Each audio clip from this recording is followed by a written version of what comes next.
Hello everyone, आज के इस सेशन में हम सॉल्व करने जा रहे हैं कुछ topic related questions.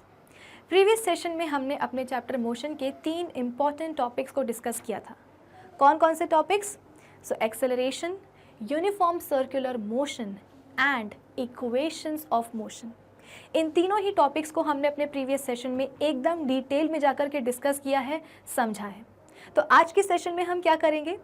Previous session में हमने जो भी टॉपिक्स पढ़े हैं ना, उन्हीं टॉपिक्स के ऊपर कुछ क्वेश्चंस को सॉल्व करने वाले हैं, ताकि आपको पता चले कि प्रीवियस सेशन में जो भी हमने टॉपिक्स पढ़े हैं उन टॉपिक्स के ऊपर NTSC स्टेज 1 एग्जाम में किस तरह के सवाल आते हैं, किस तरह के क्वेश्चंस बनते हैं। सो आई होप आज के सेशन का जो टारगेट है वो सभी बच्चों को है एकदम क्लियर। तो एक काम करते हैं ना, जल्दी से आज के इस सेशन को हम स्टार्ट कर लेते हैं। So this is Vibhuti Khare, welcome to Magnet Brains, जहाँ पे आपको सभी चैप्टर्स के वीडियो लेक्चर्स मिलते हैं बिल्कुल फ्री ऑफ कॉस्ट। यानी कि मैग्नेट ब्रेन्स में आपको 2 चैप्टर्स पढ़ने के बाद किसी भी तरह का पेमेंट करने की या पैकेज परचेज करने की रिक्वायरमेंट बिल्कुल भी नहीं है, क्योंकि मैग्नेट ब्रेन्स आप सब तक पहुँचा रहा है क्वालिटी एजुकेशन बिल्कुल फ्री ऑफ कॉस्ट। तो इसी अच्छी बात से हम स्टार्ट कर लेते हैं आज का हमारा सेशन, जहाँ पे हम बात करेंगे आज बहुत सारे क्वेश्चंस के ऊपर। तो आज के हमारे सेशन का फर्स्ट क्वेश्चन है ये वाला कि the seconds hand of a watch is 2 centimetre long. यानी कि यहाँ पे हमसे बात की जा रही है एक घड़ी की, एक वॉच की। तो हम सबको पता है कि वॉच में कितने कांटे होते हैं? 3 कांटे होते हैं, 3 हैंड्स होते हैं। एक हैंड होता है आवर वाला, एक हैंड होता है मिनट वाला, और तीसरा हैंड होता है सेकंड वाला। तो एक वॉच में 3 हैंड्स होते हैं, एक होता है आवर वाला, एक होता है मिनट वाला, और तीसरा हैंड होता है सेकंड वाला। तो यहाँ पे हमको बोला गया है सवाल में कि हमारे पास एक ऐसी वॉच है जिसमें कि जो सेकंड वाला हैंड है ना, उसकी लंबाई कितनी है? 2 सेंटीमीटर है। ठीक है, आगे क्या बोला जा रहा है? The speed of the tip of this hand is, यानी कि हमारे पास जो वॉच है जिसमें कि सेकेंड हैंड की जो लंबाई है वो कितनी दी गई है? 2 सेंटीमीटर दी गई है। इसी सेकेंड हैंड की जो टिप है उसकी स्पीड निकाल करके आपको बतानी है। अब स्पीड का फॉर्मूला क्या होता है? डिस्टेंस अपॉन टाइम, यही होता है। अब अगर आपको डिस्टेंस पता है, अगर आपको टाइम पता है, तो फिर स्पीड को निकालना आपके लिए बिल्कुल भी मुश्किल नहीं है। तो भाई इसी फॉर्मूले का यूज़ करके आप इस क्वेश्चन को सॉल्व कर लो, बड़ा आसान है। अब आप बोलोगे कि मैम फॉर्मूला लगाना तो आसान है, लेकिन डिस्टेंस और टाइम में हम रखें क्या, वैल्यूज़ क्या पुट करें? क्यों? क्योंकि यहाँ पे ना तो टाइम दिया गया है और ना ही यहाँ पे डिस्टेंस कवर दिया गया है। तो फिर हम जो सेकेंड वाला जो कांटा है उसकी टिप की स्पीड हम कैसे निकालें? तो एक काम करते हैं, चलो सबसे पहले तो हम एक घड़ी बना लेते हैं, घड़ी बनाते हैं, ठीक है, और उसमें हम नंबर भी डाल देते हैं 12, 1, 2, 3, ठीक है, 9, 6, सिमेट्री बनी रहा है इसलिए 1, 2, 3, इसके बाद में 4, ये 5, 6, 7, 8, 9, 10 और ये 11 बन गई हमारी घड़ी। अब एक काम करते हैं, जैसे कि मैंने आपको बताया कि घड़ी के 3 कांटे होते हैं, तीनों से हमें मतलब नहीं है, हमें सिर्फ और सिर्फ किससे मतलब है? सेकंड वाले हैंड से मतलब है। तो हमारे पास जो सेकंड वाला हैंड है, समझो वो अभी कहाँ है? इनिशियली 12 नंबर पे है। हमारे पास ये घड़ी है, घड़ी के यहाँ पे मैंने मार्क्स कर दिए हैं, मार्किंग बना दी है नंबर्स की। अब इसके बाद में मेरे पास जो सेकेंड वाला हैंड है उसको मैंने कहाँ रखा है? इनिशियली 12 नंबर पे रखा है। ठीक है, अब क्या हुआ? अब ये जो सेकेंड वाला जो कांटा है ये क्या करेगा? टिक टिक टिक टिक करते हुए पहुंचेगा कहाँ? 1 नंबर पे, फिर 2 पे, फिर 3 पे, फिर 4 पे, फिर 5 पे, फिर 6 पे, 7, 8, 9, 10, 11, 12, यानी कि दोबारा जो सेकेंड वाला हैंड है वो कहाँ आ रहा है? 12 नंबर पे ही आ रहा है। शुरुआत कहाँ से हुई थी? इस सेकेंड वाले कांटे की 12 नंबर से ही हुई थी। वो गया 1 पे, 2 पे, 3 पे, 4 पे, 5 पे, 6 पे, 7, 8, 9, 10, 11, 12 और दोबारा कहाँ पहुँच गया है? 12 पे ही पहुँच गया है। तो एक बात बताओ, ये जो सेकंड वाले कांटे का जो मोशन है ये आपको एक सर्कुलर मोशन दिखाई नहीं दे रहा है? ये एक सर्कुलर मोशन ही तो हुआ है कि नहीं? तो आप बोल सकते हो, जैसे कि हमने अपने प्रीवियस सेशन में पढ़ा है कि अगर मोशन कैसा हो रहा है? एक सर्कुलर पाथ में हो रहा है, तो डिस्टेंस को निकालने के लिए हम क्या करेंगे? भाई डिस्टेंस को निकालने के लिए हमें पाथ की लेंथ चाहिए होती है। अब यहाँ पे तो हमारा जो पाथ है वो खुद ही कैसा है, सर्कुलर है, तो उस सर्कुलर पाथ की हम लेंथ कैसे निकालेंगे, तो सर्कल का सरकमफेरेंस, सर्कुलर पाथ का जो सरकमफेरेंस होगा ना वही क्या हो जाएगा, पाथ की लेंथ हो जाएगी। और जहां आपको पाथ लेंथ पता चल गया वहां पे आपको डिस्टेंस भी पता चल जाएगा। तो यहाँ पे हमारी घड़ी का जो सेकंड वाला जो कांटा है वो क्या कर रहा है, एक सर्कुलर मोशन ही परफॉर्म कर रहा है, वो एक सर्कुलर पाथ को ही फॉलो कर रहा है। तो अगर हमें डिस्टेंस पता करना है कि कितना डिस्टेंस कवर किया है इस सेकंड वाले कांटे ने, तो आप क्या करोगे, सरकमफेरेंस निकाल लोगे सर्कुलर पाथ का। सरकमफेरेंस क्या होता है सर्कल का, 2 पाई आर, कितना होता है 2 पाई आर। अब आप बोलोगे कि मैम पाई की वैल्यू हमको पता है लेकिन ये आर की वैल्यू कहाँ रखेंगे, तो एक बात बताओ, आपको सवाल में दिया गया है कि सेकंड वाले कांटे की जो लंबाई है वो कितनी है, 2 सेंटीमीटर है। तो 2 सेंटीमीटर आपको क्या करना है, इस 2 सेंटीमीटर का अचार डालोगे क्या, नहीं, ये 2 सेंटीमीटर हमको क्या बता रहा है कि भाई जिस सर्कुलर पाथ को सेकंड वाला कांटा फॉलो कर रहा है उस सर्कुलर पाथ का रेडियस ही क्या है, 2 सेंटीमीटर है। आप खुद ही सोचो ना, ये क्या है, आपका कांटा है ना, ये कांटा क्या कर रहा है, एक सर्कुलर पाथ में ट्रैवल कर रहा है अलोंग द सरकमफेरेंस। तो इस सर्कुलर पाथ ये आपको पूरा क्या बन चुका है, ये आपका पूरा बन चुका है सर्कुलर पाथ, ये क्या बन चुका है, पूरा सर्कुलर पाथ। तो इस सर्कुलर पाथ का जो रेडियस है वो कितने के बराबर होगा, तो इस आप बोल सकते हो कि कांटे की जो लंबाई है उस कांटे की लंबाई का ही क्या हो जाएगा, मतलब इस कांटे की लंबाई के बराबर ही क्या हो जाएगा, इस सर्कुलर पाथ का रेडियस हो जाएगा। तो लंबाई कितनी है, 2 सेंटीमीटर है, तो रेडियस भी कितना हो जाएगा भाई, रेडियस भी हो जाएगा 2 सेंटीमीटर। क्या इसको कन्वर्ट करने की जरूरत है मीटर्स में या किलोमीटर में, नहीं, क्यों, क्योंकि जितने भी हमारे पास ऑप्शंस हैं इन सभी ऑप्शंस में जो स्पीड है वो सेंटीमीटर पर सेकेंड में ही दी गई है, यानी कि जो रेडियस है पाथ का उसको आपको सेंटीमीटर में ही लेना है। तो और आसान हो गया हमारे लिए। अब क्या करोगे, डिस्टेंस आ चुका है हमारे पास, अब बात करते हैं टाइम की। तो यहाँ पे जो एक कंप्लीट सर्कल लिया है सेकंड वाले कांटे ने, ये कितनी देर में लिया है भाई, अगर सेकंड का कांटा 12 से चल करके दोबारा वापस 12 पे ही आ जाए तो हम बोलते हैं कि कितना टाइम हो गया, 1 मिनट हो गया। 1 मिनट में कितने सेकेंड्स होते हैं, 60 सेकेंड्स होते हैं। यानी कि इस पूरे सर्कल को कंप्लीट करने के लिए सेकंड वाले कांटे को कितना टाइम लगा है, 60 सेकेंड्स लगे हैं। भाई जो कांटा है वो 12 से चल करके दोबारा वापस 12 पे ही आ गया है, यानी कि 1 मिनट हो गया है। 1 मिनट मतलब कि 60 सेकेंड। तो एक कंप्लीट सर्कल को, मतलब कि एक सर्कल को कंप्लीट करने के लिए सेकंड वाले कांटे को कितना समय लगा है, 60 सेकेंड्स लगे हैं। तो टाइम की जगह पे हम क्या लिख देंगे, 60 सेकेंड्स लिख देंगे। अब समझ में आया कि speed is equal to distance upon time का फॉर्मूला हम कैसे निकालेंगे या कैसे लगाएंगे। तो speed is equal to distance कितना आया, 2 इंटू पाई की वैल्यू हम ले लेते हैं कितनी, 22/7। रेडियस कितना है, 2 सेंटीमीटर है। टाइम कितना है, 60 सेकेंड है। क्या करेंगे, 2 1 ज़ा 2, 2 3 ज़ा 6, 2 1 ज़ा 2, ये कितना हो जाएगा 15। अब क्या करेंगे, 15 इंटू 7 कर देंगे, कितना आएगा 105। भाई 15 इंटू 7, 7 5 ज़ा 35, 5 1 ज़ा 5 10, तो 15 इंटू 7 कितना होता है 105। अब क्या करो, 22/105 कर दो, ये 1 है, 105 कितना हो जाएगा, तो 105 लिख दो। वैसे डेसिमल आएगा, हाँ बिल्कुल आएगा, कितना आएगा, डेसिमल लगा करके 1 0 आपने लगा दिया। अब क्या करेंगे, 105 इंटू 2 कितना होता है, 5 2 ज़ा 10, 2 1 ज़ा 2, इतना काफ़ी है, ठीक है। तो 105 इंटू 2 कितना होता है 210, माइनस कर दो, कितना बचेगा 10 बचेगा। अब क्या करेंगे, 1 0 लगाएंगे, 0 लगा करके यहाँ पे फिर से 0 लगा देंगे, फिर इसके बाद में यहाँ पे एक और 0 लगाएंगे, क्या हो जाएगा 105 इंटू 9 कितना होता है, 9 5 ज़ा 45, 9 1 ज़ा 1, कितना आ जाएगा यहाँ पे 9 9 45।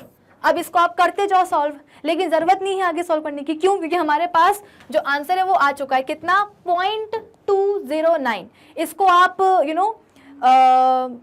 इसको आप कैसे लिख सकते हो, 0.21 भी लिख सकते हो, राउंड ऑफ कर दो तो 09 को आपने क्या लिख दिया है, 1 लिख दिया है। तो आपकी जो स्पीड है वो कितनी आ चुकी है, 0.21 सेंटीमीटर पर सेकेंड आ चुकी है। क्या ऐसा कोई ऑप्शन है, बिल्कुल है ऑप्शन, ऑप्शन ए तो इस सवाल का सही जवाब क्या होगा? ऑप्शन ए। आई बात समझ में? तो कुछ इस तरीके के आप पूरे क्वेश्चन को सॉल्व करोगे।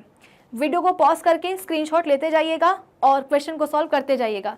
मेरे साथ साथ अगर आप क्वेश्चन सॉल्व करें तो बहुत अच्छी बात है, आपकी प्रैक्टिस होती रहेगी और रेफरेंस के लिए स्क्रीनशॉट आप लेते जाइए सॉल्यूशंस का।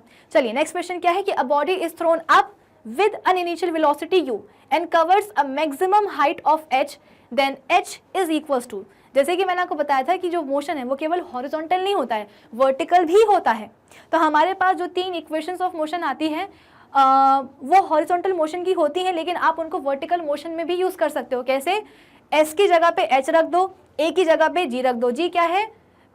एक्सेलरेशन ड्यू टू ग्रेविटी, ठीक है। तो यहाँ पे हुआ क्या कि एक बॉडी को ऊपर फेंका गया है।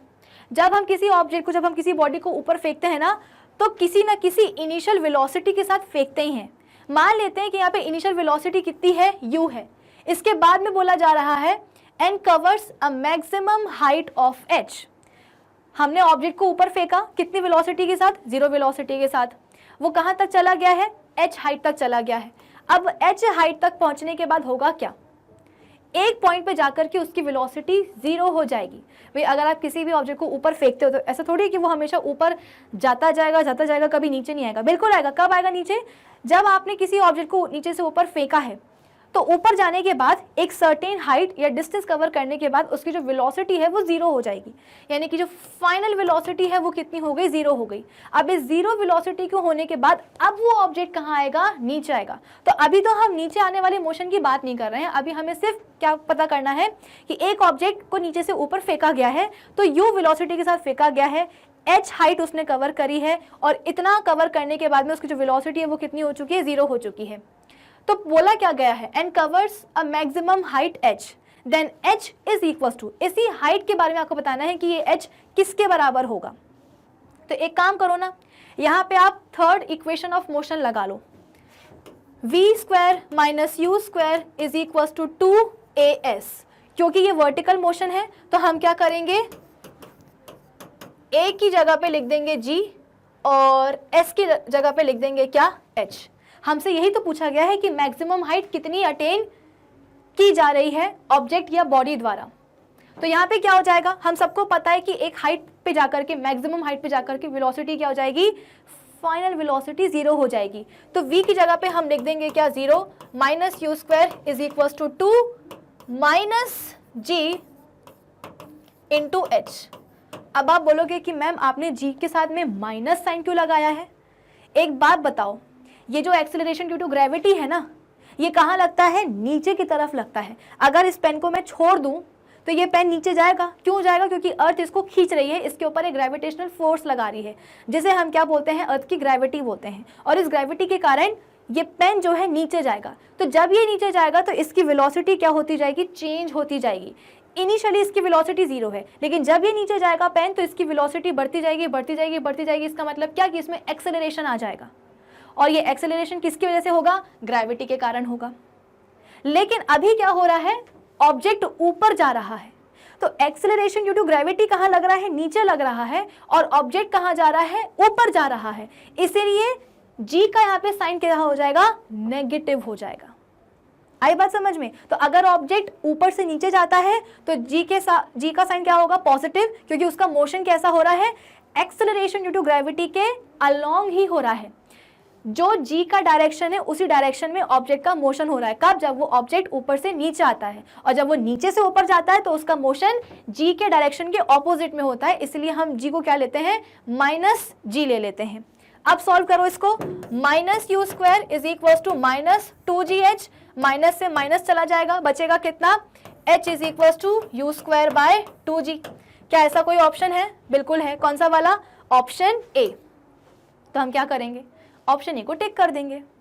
तो सिंपल है, यहाँ पे बस हमने थर्ड इक्वेशन ऑफ मोशन का यूज किया है। ए को रिप्लेस किया है जी से, एस को रिप्लेस किया है किसके साथ? एच के साथ, बस। ठीक है, अब हम आ जाते हैं कहाँ? अपने अगले सवाल के ऊपर। अब अगला सवाल हमसे क्या बोल रहा है? अब ये सवाल हमसे बोल रहा है कि a body travelling with a velocity of 200 metre per second is brought to rest in 10 seconds. Calculate the retardation. Retardation का मतलब क्या होता है? Negative acceleration. और एक्सेलरेशन नेगेटिव कब होता है? मैंने आपको बताया था जब फाइनल वेलोसिटी कैसी हो, छोटी हो इनिशियल वेलोसिटी से। तो यहाँ पे आपको क्लियरली बोला जा रहा है कि एक ऑब्जेक्ट है जो कि 200 मीटर पर सेकेंड की वेलोसिटी के साथ जा रही है और 10 सेकेंड के अंदर उसको रेस्ट पे लाया जा रहा है। इनिशियली ऑब्जेक्ट की जो वेलोसिटी है वो कितनी थी? 200 मीटर पर सेकेंड थी, यानी कि इनिशियल वेलोसिटी कितनी हो गई? 200 मीटर पर सेकेंड। अब विद इन 10 सेकेंड्स बोला जा रहा है कि ऑब्जेक्ट रेस्ट पे आ रहा है। रेस्ट पे आने का मतलब क्या है कि वेलोसिटी 0 हो जाएगी। कौन सी वाली वेलोसिटी? तो फाइनल वेलोसिटी। क्यों? इनिशियली ऑब्जेक्ट की वेलोसिटी इतनी थी, आफ्टर 10 सेकेंड्स ऑब्जेक्ट रेस्ट पे आ जाएगा, यानी कि उसकी जो वेलोसिटी है कौन सी वाली? फाइनल वेलोसिटी कितनी हो जाएगी? 0 हो जाएगी। क्यों? क्योंकि अल्टीमेटली जो ऑब्जेक्ट है वो रेस्ट पे ही तो आ रहा है ना, तो उसकी जो फाइनल वेलोसिटी होगी वो 0 हो जाएगी। अब आपसे पूछा जा रहा है कि रिटार्डेशन आपको कैलकुलेट करना है। तो हम सबको पता है कि एक्सेलरेशन का फॉर्मूला क्या होता है? v minus u by t. तो acceleration is equal to v की जगह पे हम क्या रख देंगे? 0 रखेंगे, माइनस u कितना है? 200 मीटर पर सेकेंड है। अच्छा, इसमें टाइम कितना लगा है? तो बोला गया है कि 10 सेकेंड के अंदर हुआ है जो भी हुआ है, तो टाइम हम रख देंगे यहाँ पे कितना? 10। तो कितना हो जाएगा? Acceleration is equal to minus 200 by 10, नीचे का एक 0 ऊपर के एक 0 से कट जाएगा, बचेगा यहाँ पे कितना? Minus 20 metre per second square. तो इस सवाल का सही जवाब क्या होगा? Option C. अब आप बोलोगे कि मैम जितने भी ऑप्शंस हैं सभी ऑप्शंस में पॉजिटिव साइन दिया गया है, जो वैल्यू दी गई है एक्सेलरेशन की उसके साथ में नेगेटिव साइन तो दिया ही नहीं गया है, तो फिर ये हमारे सवाल का जवाब कैसे हो सकता है? वो ऐसे, क्योंकि सवाल में हमसे रिटार्डेशन पूछा गया है। ऑलरेडी सवाल में बोला गया है कि हमें पता है कि इस केस में जो भी आपका एक्सेलरेशन आएगा उसकी वैल्यू कैसी आएगी? नेगेटिव ही आएगी। नेगेटिव एक्सेलरेशन को ही हम क्या बोलते हैं? रिटार्डेशन बोलते हैं। तो जब आप बोल चुके हो कि रिटार्डेशन हो रहा है, इसका मतलब क्या कि एक्सेलरेशन की जो वैल्यू है वो नेगेटिव ही आने वाली है। तो अलग से नेगेटिव लिखने का मतलब नहीं बनता है। अगर आपने एक्सेलरेशन बोला है तो एक्सेलरेशन पॉजिटिव नेगेटिव कुछ भी हो सकता है, लेकिन अगर सवाल में क्लियरली बोला गया है रिटार्डेशन, तो रिटार्डेशन बोलने के बाद अलग से माइनस साइन लगाने का मतलब नहीं है, क्योंकि वो अंडरस्टूड होता है कि एक्सेलरेशन नेगेटिव ही आएगा। तो इस सवाल का सही जवाब क्या होगा? Option C. चलिए आगे बढ़ जाते हैं।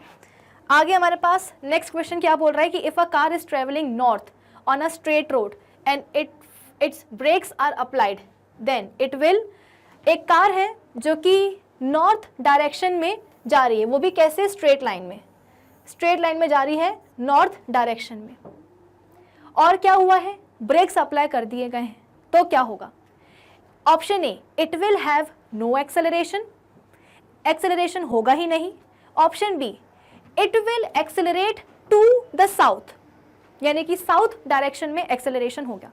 भाई जो कार है वो जा कहाँ रही है? ये वैसे भी टेढ़ा बना है, इसको फिर से बनाते हैं। नॉर्थ डायरेक्शन में, टुवर्ड्स नॉर्थ हम बोल रहे हैं कि कार जा रही है, और फिर इसके बाद में ब्रेक्स अप्लाई किए गए हैं। तो ब्रेक्स अप्लाई करने के बाद हुआ क्या? क्या उसके पास कोई एक्सेलरेशन नहीं होगा? What nonsense. एक्सेलरेशन कहाँ आता है? जब वेलोसिटी चेंज होती है। क्या यहाँ वेलोसिटी चेंज नहीं हो रही है? बिल्कुल हो रही है। कैसे? इनिशियली हम मान के चलते हैं कि जो हमारी कार है वो सपोज 50 मीटर पर सेकेंड की स्पीड के साथ या 50 मीटर पर सेकेंड की वेलोसिटी के साथ जा रही है। अब गाड़ी में अगर ब्रेक्स अप्लाई होते हैं तो गाड़ी की स्पीड कम होती जाती है या नहीं होती जाती है? माना यहाँ पे मोशन कैसा हो रहा है? स्ट्रेट लाइन हो रहा है, यानी कि वेलोसिटी का जो डायरेक्शन है वो चेंज नहीं होगा, लेकिन वेलोसिटी का जो मैग्नीट्यूड है वो तो चेंज होगा ना। क्यों? क्योंकि कार्स में जो कार है आपके पास उसमें ब्रेक्स अप्लाई किए जा रहे हैं, तो ब्रेक्स अप्लाई करने के बाद में स्पीड कम होगी कि नहीं होगी? वेलोसिटी कम होगी कि नहीं होगी? इनिशियली जो कार है वो 50 मीटर पर सेकेंड की स्पीड के साथ जा रही है, ऐसा मान के चल रहे हैं हम, एग्जाम्पल के लिए लिया है, सपोज किया है, हमने अज्यूम किया है। तो ब्रेक्स अप्लाई करने के बाद ये स्पीड क्या होगी? धीरे धीरे धीरे धीरे धीरे धीरे क्या होती जाएगी? कम होती जाएगी। और अगर वेलोसिटी चेंज हो रही है, भले कम या ज़्यादा कुछ भी हो रही है, चेंज तो हो रही है ना, तो अगर वेलोसिटी चेंज हो रही तो समझ लो वहाँ पे क्या होगा? एक्सेलरेशन होगा। तो ऑप्शन ये तो बोल रहा है कि कोई एक्सेलरेशन होगा ही नहीं, बिल्कुल होगा भाई, गलत है ये वाला ऑप्शन। सेकेंड ऑप्शन क्या है कि accelerate to the south, south की तरफ एक्सेलरेशन होगा। एक बात बताओ, अगर गाड़ी की स्पीड बढ़ रही है, एक और हम केस लेते हैं कि एक कार है जो कि नॉर्थ में जा रही है, इनिशियली उसकी स्पीड कितनी थी? वेलोसिटी कितनी थी? 50 मीटर पर सेकेंड थी या 5 मीटर पर सेकेंड थी। 5 मीटर पर सेकेंड की स्पीड के साथ, वेलोसिटी के साथ एक कार जो है वो नॉर्थ डायरेक्शन में जा रही है। फिर इसके बाद में उसकी स्पीड कितनी हो गई, सपोज 10 मीटर पर सेकेंड हो गई। फिर इसके बाद में कितनी हो गई, 15 मीटर पर सेकेंड हो गई। फिर 20 मीटर पर सेकेंड हो गई। तो यहाँ पे हम देख क्या रहे हैं कि वेलोसिटी का जो मैग्नीट्यूड है वो चेंज हो रहा है, डायरेक्शन तो वही है क्योंकि स्ट्रेट लाइन में मोशन हो रहा है। तो मैग्नीट्यूड चेंज हो रहा है, वो भी कैसे हो रहा है, बढ़ता जा रहा है, वेलोसिटी बढ़ती जा रही है, 5 से 10, 10 से 15, 15 से 20। तो यहाँ पे जो एक्सेलरेशन होगा वो कैसा होगा, पॉजिटिव होगा। क्यों, निकालो जरा। सपोज इस वेलोसिटी को चेंज होने में टाइम कितना लग गया है, 1 सेकेंड लग गया है। कितना टाइम लगा है, 1 सेकेंड लगा है। तो वेलोसिटी चेंज या एक्सेलरेशन निकालो जरा कितना आएगा, तो 10 - 5/1 यानी कि 5 मीटर पर सेकेंड स्क्वायर क्या आ जाएगा, एक्सेलरेशन आ जाएगा। तो एक्सेलरेशन कैसा आया, पॉजिटिव आया कि नहीं आया। इसका मतलब क्या कि जब वेलोसिटी बढ़ती जाती है तो एक्सेलरेशन क्या होता जाता है, पॉजिटिव होता जाता है। तो जब वेलोसिटी बढ़ रही है तो एक्सेलरेशन कहाँ होगा, मोशन के डायरेक्शन में ही होगा। भाई गाड़ी की जो वेलोसिटी है वो ऐसे बढ़ रही है, गाड़ी नॉर्थ में जा रही है, वेलोसिटी उसकी बढ़ रही है, तो एक्सेलरेशन भी कैसा आया, पॉजिटिव आया। पॉजिटिव एक्सेलरेशन मतलब कि एक्सेलरेशन कहाँ हो रहा है, मोशन के डायरेक्शन में ही हो रहा है। एक्सेलरेशन का जो डायरेक्शन है वो कहाँ है, मोशन के डायरेक्शन में ही है। लेकिन इस केस में क्या हुआ, गाड़ी में ब्रेक्स लग गए हैं। ब्रेक्स लगने पे हुआ क्या कि गाड़ी की स्पीड कम हो जाएगी। हम ऐसा मान के चलते हैं कि अल्टीमेटली उसकी जो स्पीड है वो कितनी हो गई, 0 हो गई है। अब इस केस में जरा आप एक्सेलरेशन निकालो कितना आएगा, तो 0 - 50, सपोज टाइम लगा कितना 10 सेकेंड, तो ये कितना हो जाएगा -5 मीटर पर सेकेंड स्क्वायर।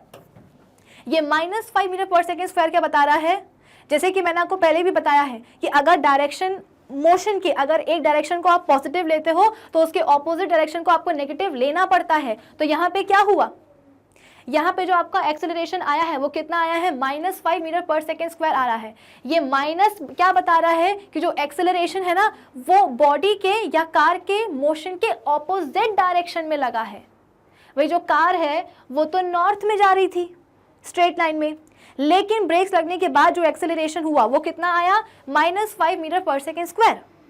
तो ये माइनस साइन क्या बता रहा है कि जो एक्सेलरेशन है ना वो कार के मोशन के ऑपोजिट डायरेक्शन में लगा है, यानी कि कहाँ लगा है, टुवर्ड्स साउथ लगा है।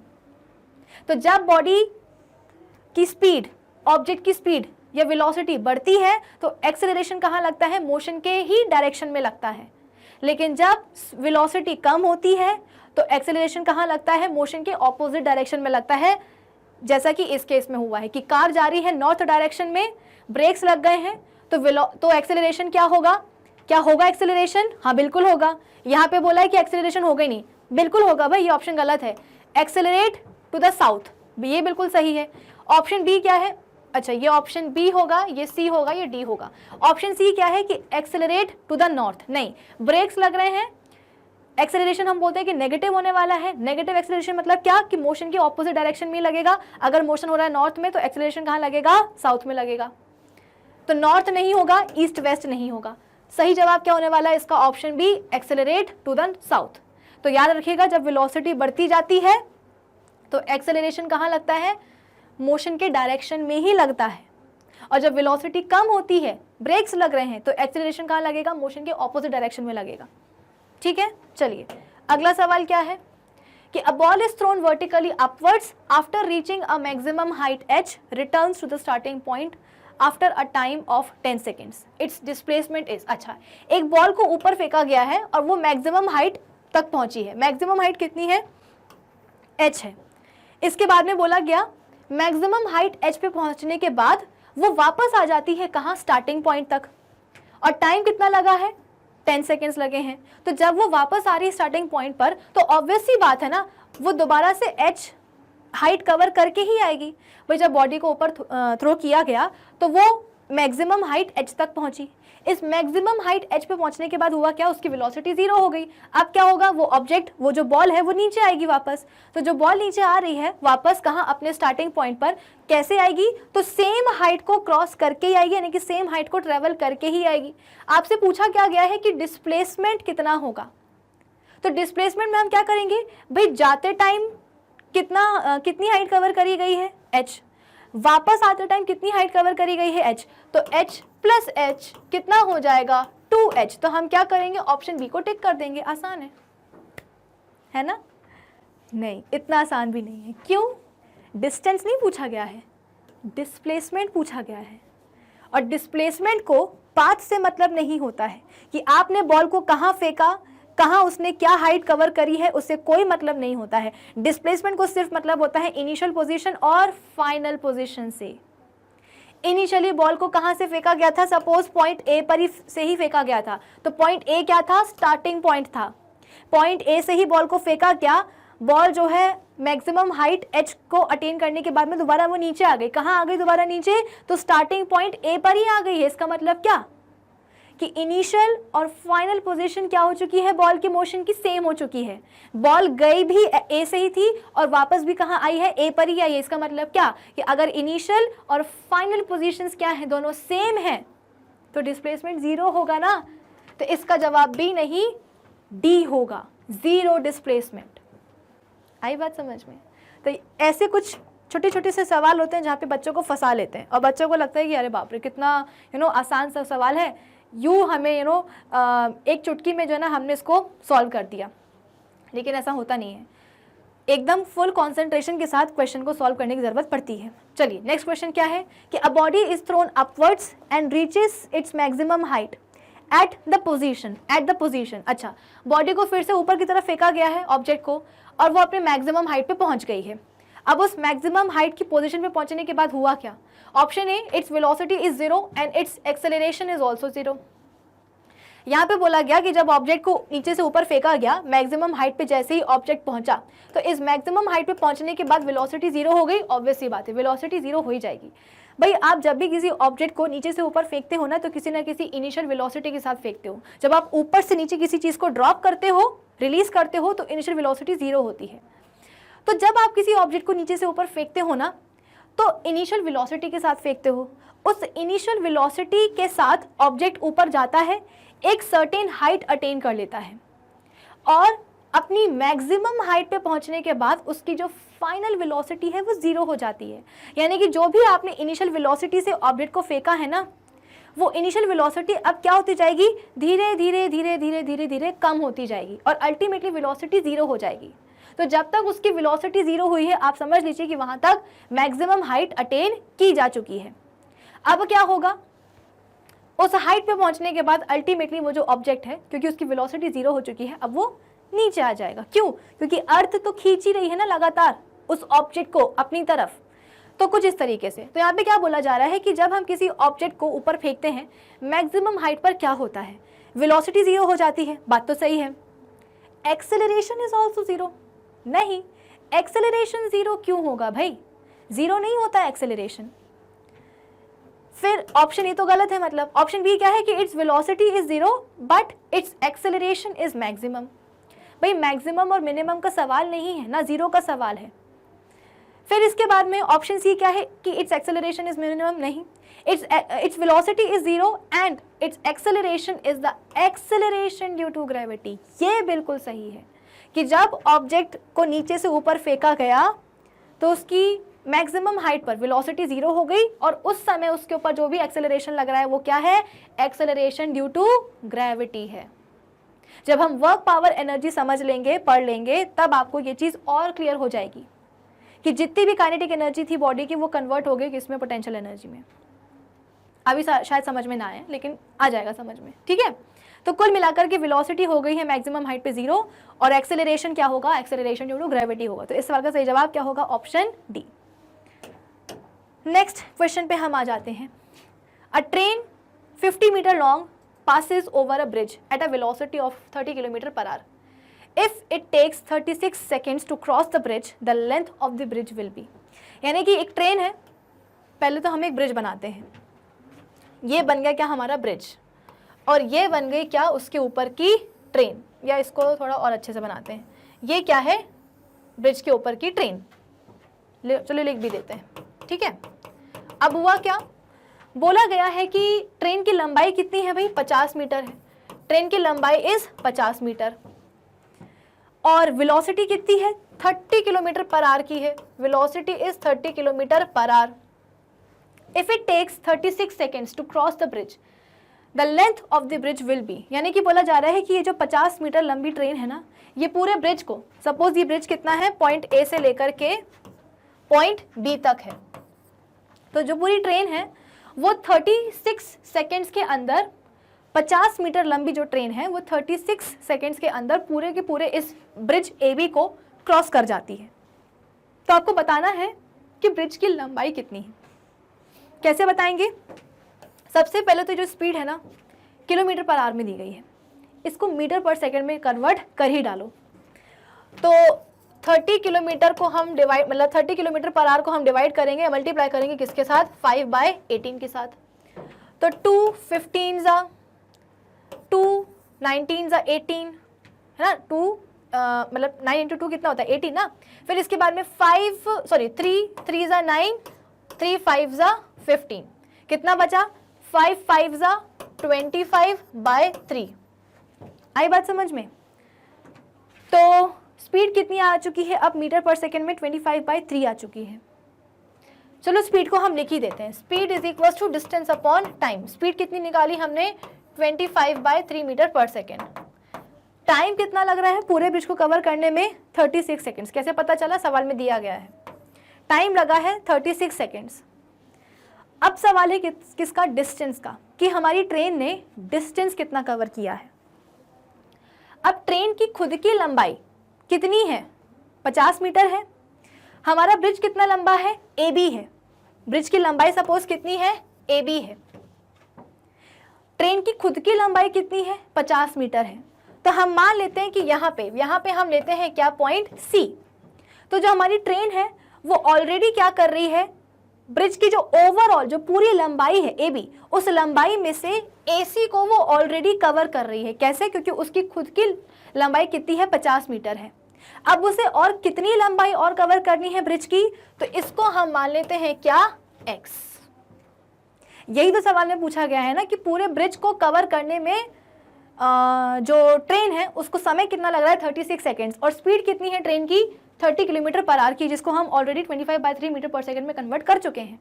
तो speed is equal to distance का हमने फॉर्मूला, मतलब speed is equal to distance upon time का फॉर्मूला यहाँ पे हमने लगा दिया है। स्पीड हमने लिख दी है, टाइम हमने लिख दिया कि कितने टाइम में ब्रिज को क्रॉस किया गया है, 36 सेकेंड्स में। डिस्टेंस कितना कवर किया गया है, तो 50 + x।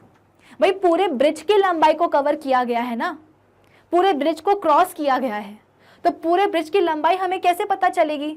हमको इतना पता है कि जो भी ट्रेन की लंबाई है, वो ट्रेन की लंबाई कितनी है, 50 मीटर है। यानी कि ब्रिज की जो भी लंबाई होगी उस पूरी लंबाई में से 50 मीटर तो ऑलरेडी ट्रेन ने कवर कर लिया। कैसे, अपनी ही लेंथ से। अब बचे हुए डिस्टेंस को हम ले लेते हैं कितना, x। तो यहाँ पे कितना जाएगा, डिस्टेंस की जगह पे हम क्या लिख देंगे, 50 + x।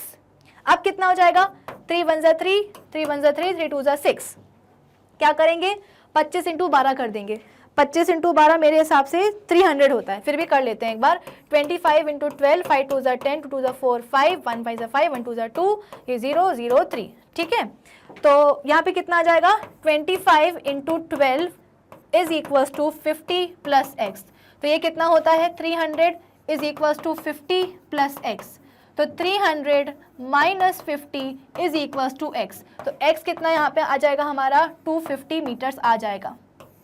कितना आ जाएगा, 250 मीटर्स। आई आपको बात समझ में? तो आपसे पूछा क्या गया था, the length of the bridge is, bridge की जो लेंथ है वो कितनी हो जाएगी भाई, ऑप्शन सी 250 मीटर हो जाएगी।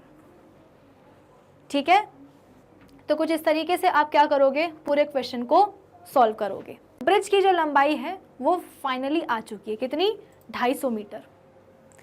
ट्रेन की जो लेंथ है 50 मीटर, उस लेंथ से ऑलरेडी ब्रिज का जो 50 मीटर है वो कवर हो चुका है।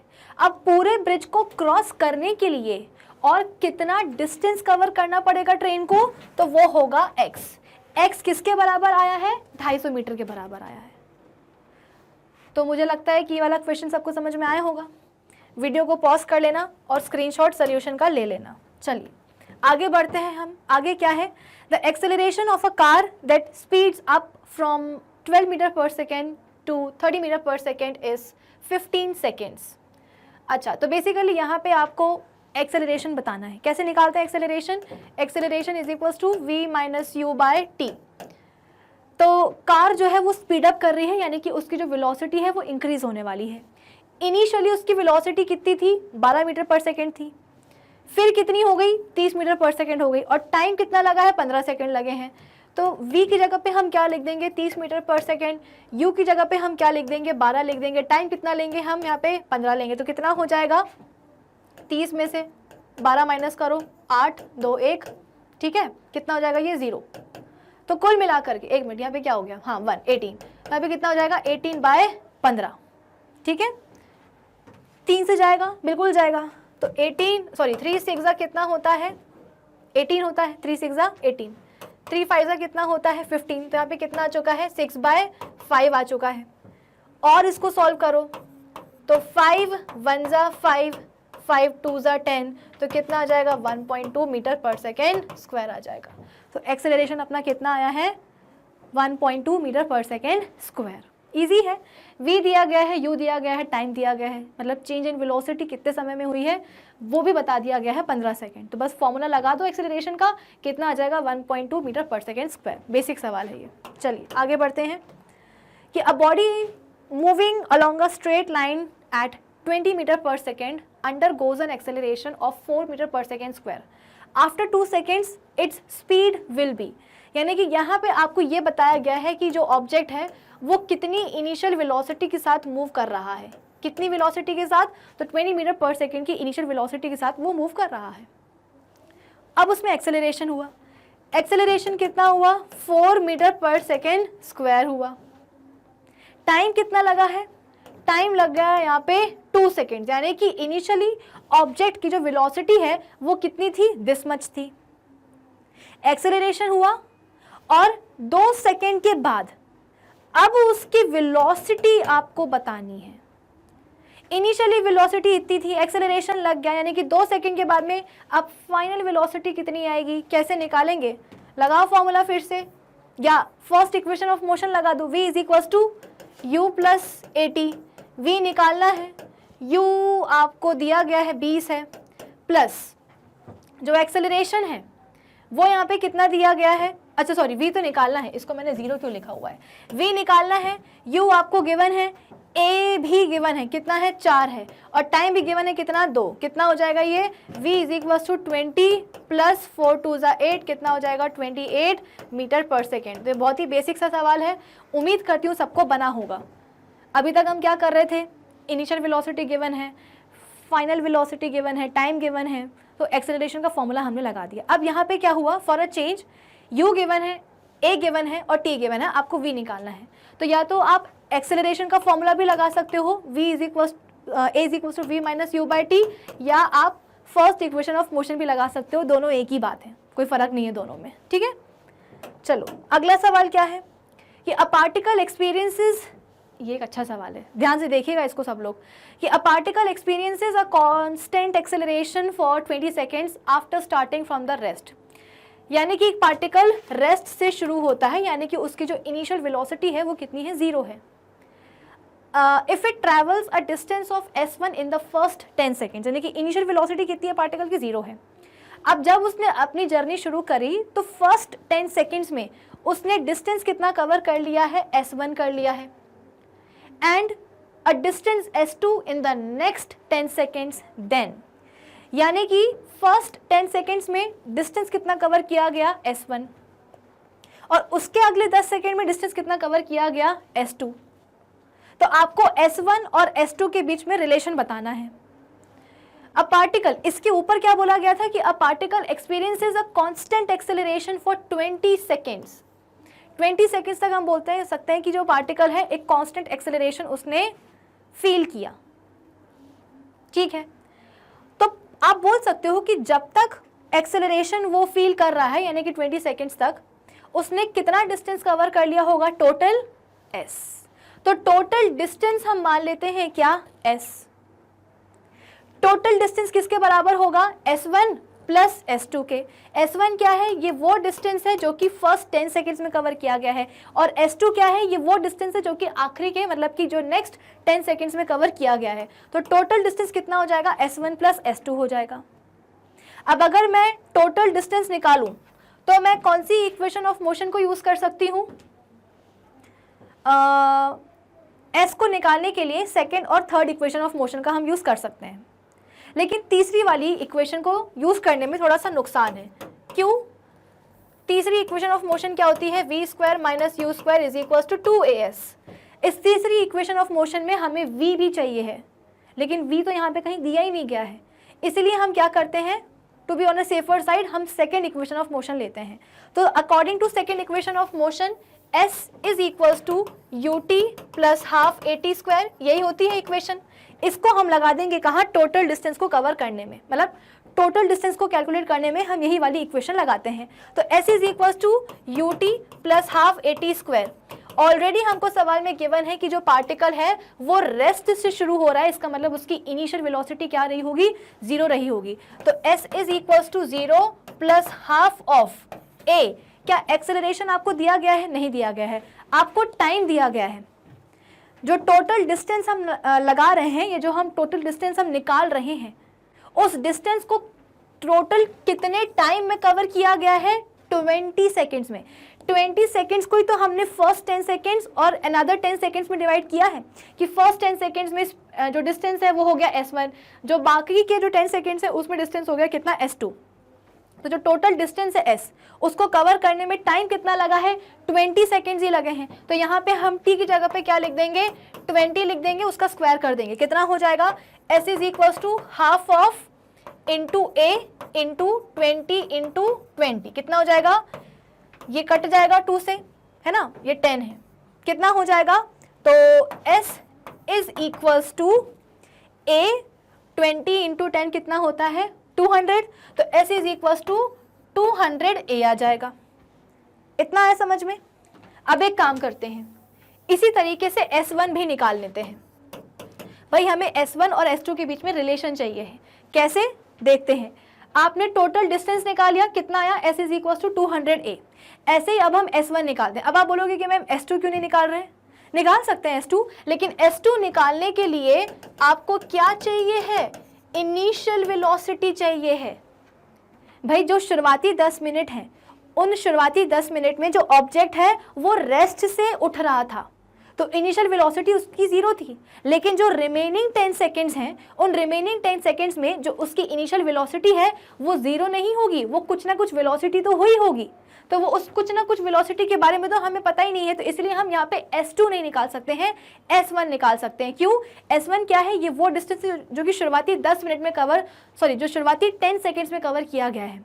शुरुआती 10 सेकेंड्स में हम बोल रहे हैं कि ऑब्जेक्ट रेस्ट से ही शुरू हुआ था, यानी कि जो उसकी इनिशियल वेलोसिटी है वो कितनी रही होगी? 0 रही होगी। तो यहाँ पे s1 is equal to ut plus half at square हम लगाएंगे। तो s1 u की जगह पे हम क्या लिख देंगे? 0 लिख देंगे। तो ये पूरा टर्म कितना हो जाएगा? 0 हो जाएगा। 0 प्लस हाफ a हम एज इट इज लिखेंगे। क्यों? क्योंकि एक्सेलरेशन कैसा बोला गया है?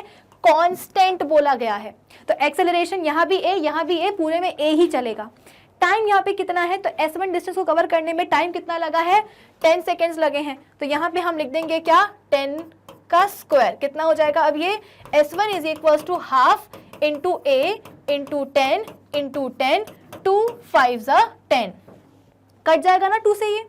अब कितना बचेगा? तो s1 is equal to 10 into 5 50a। तो आपका जो s1 है वो कितना आ चुका है? 50a। टोटल s कितना आया है? 200a। s1 कितना आया है? 50a। तो क्या आप इस फॉर्मूले से या आप इस इक्वेशन से s2 नहीं निकाल सकते? बिल्कुल निकाल सकते हो। कैसे? तो s is equal to s1 plus s2। तो s2 कितना हो जाएगा? टोटल s माइनस s1 के बराबर हो जाएगा।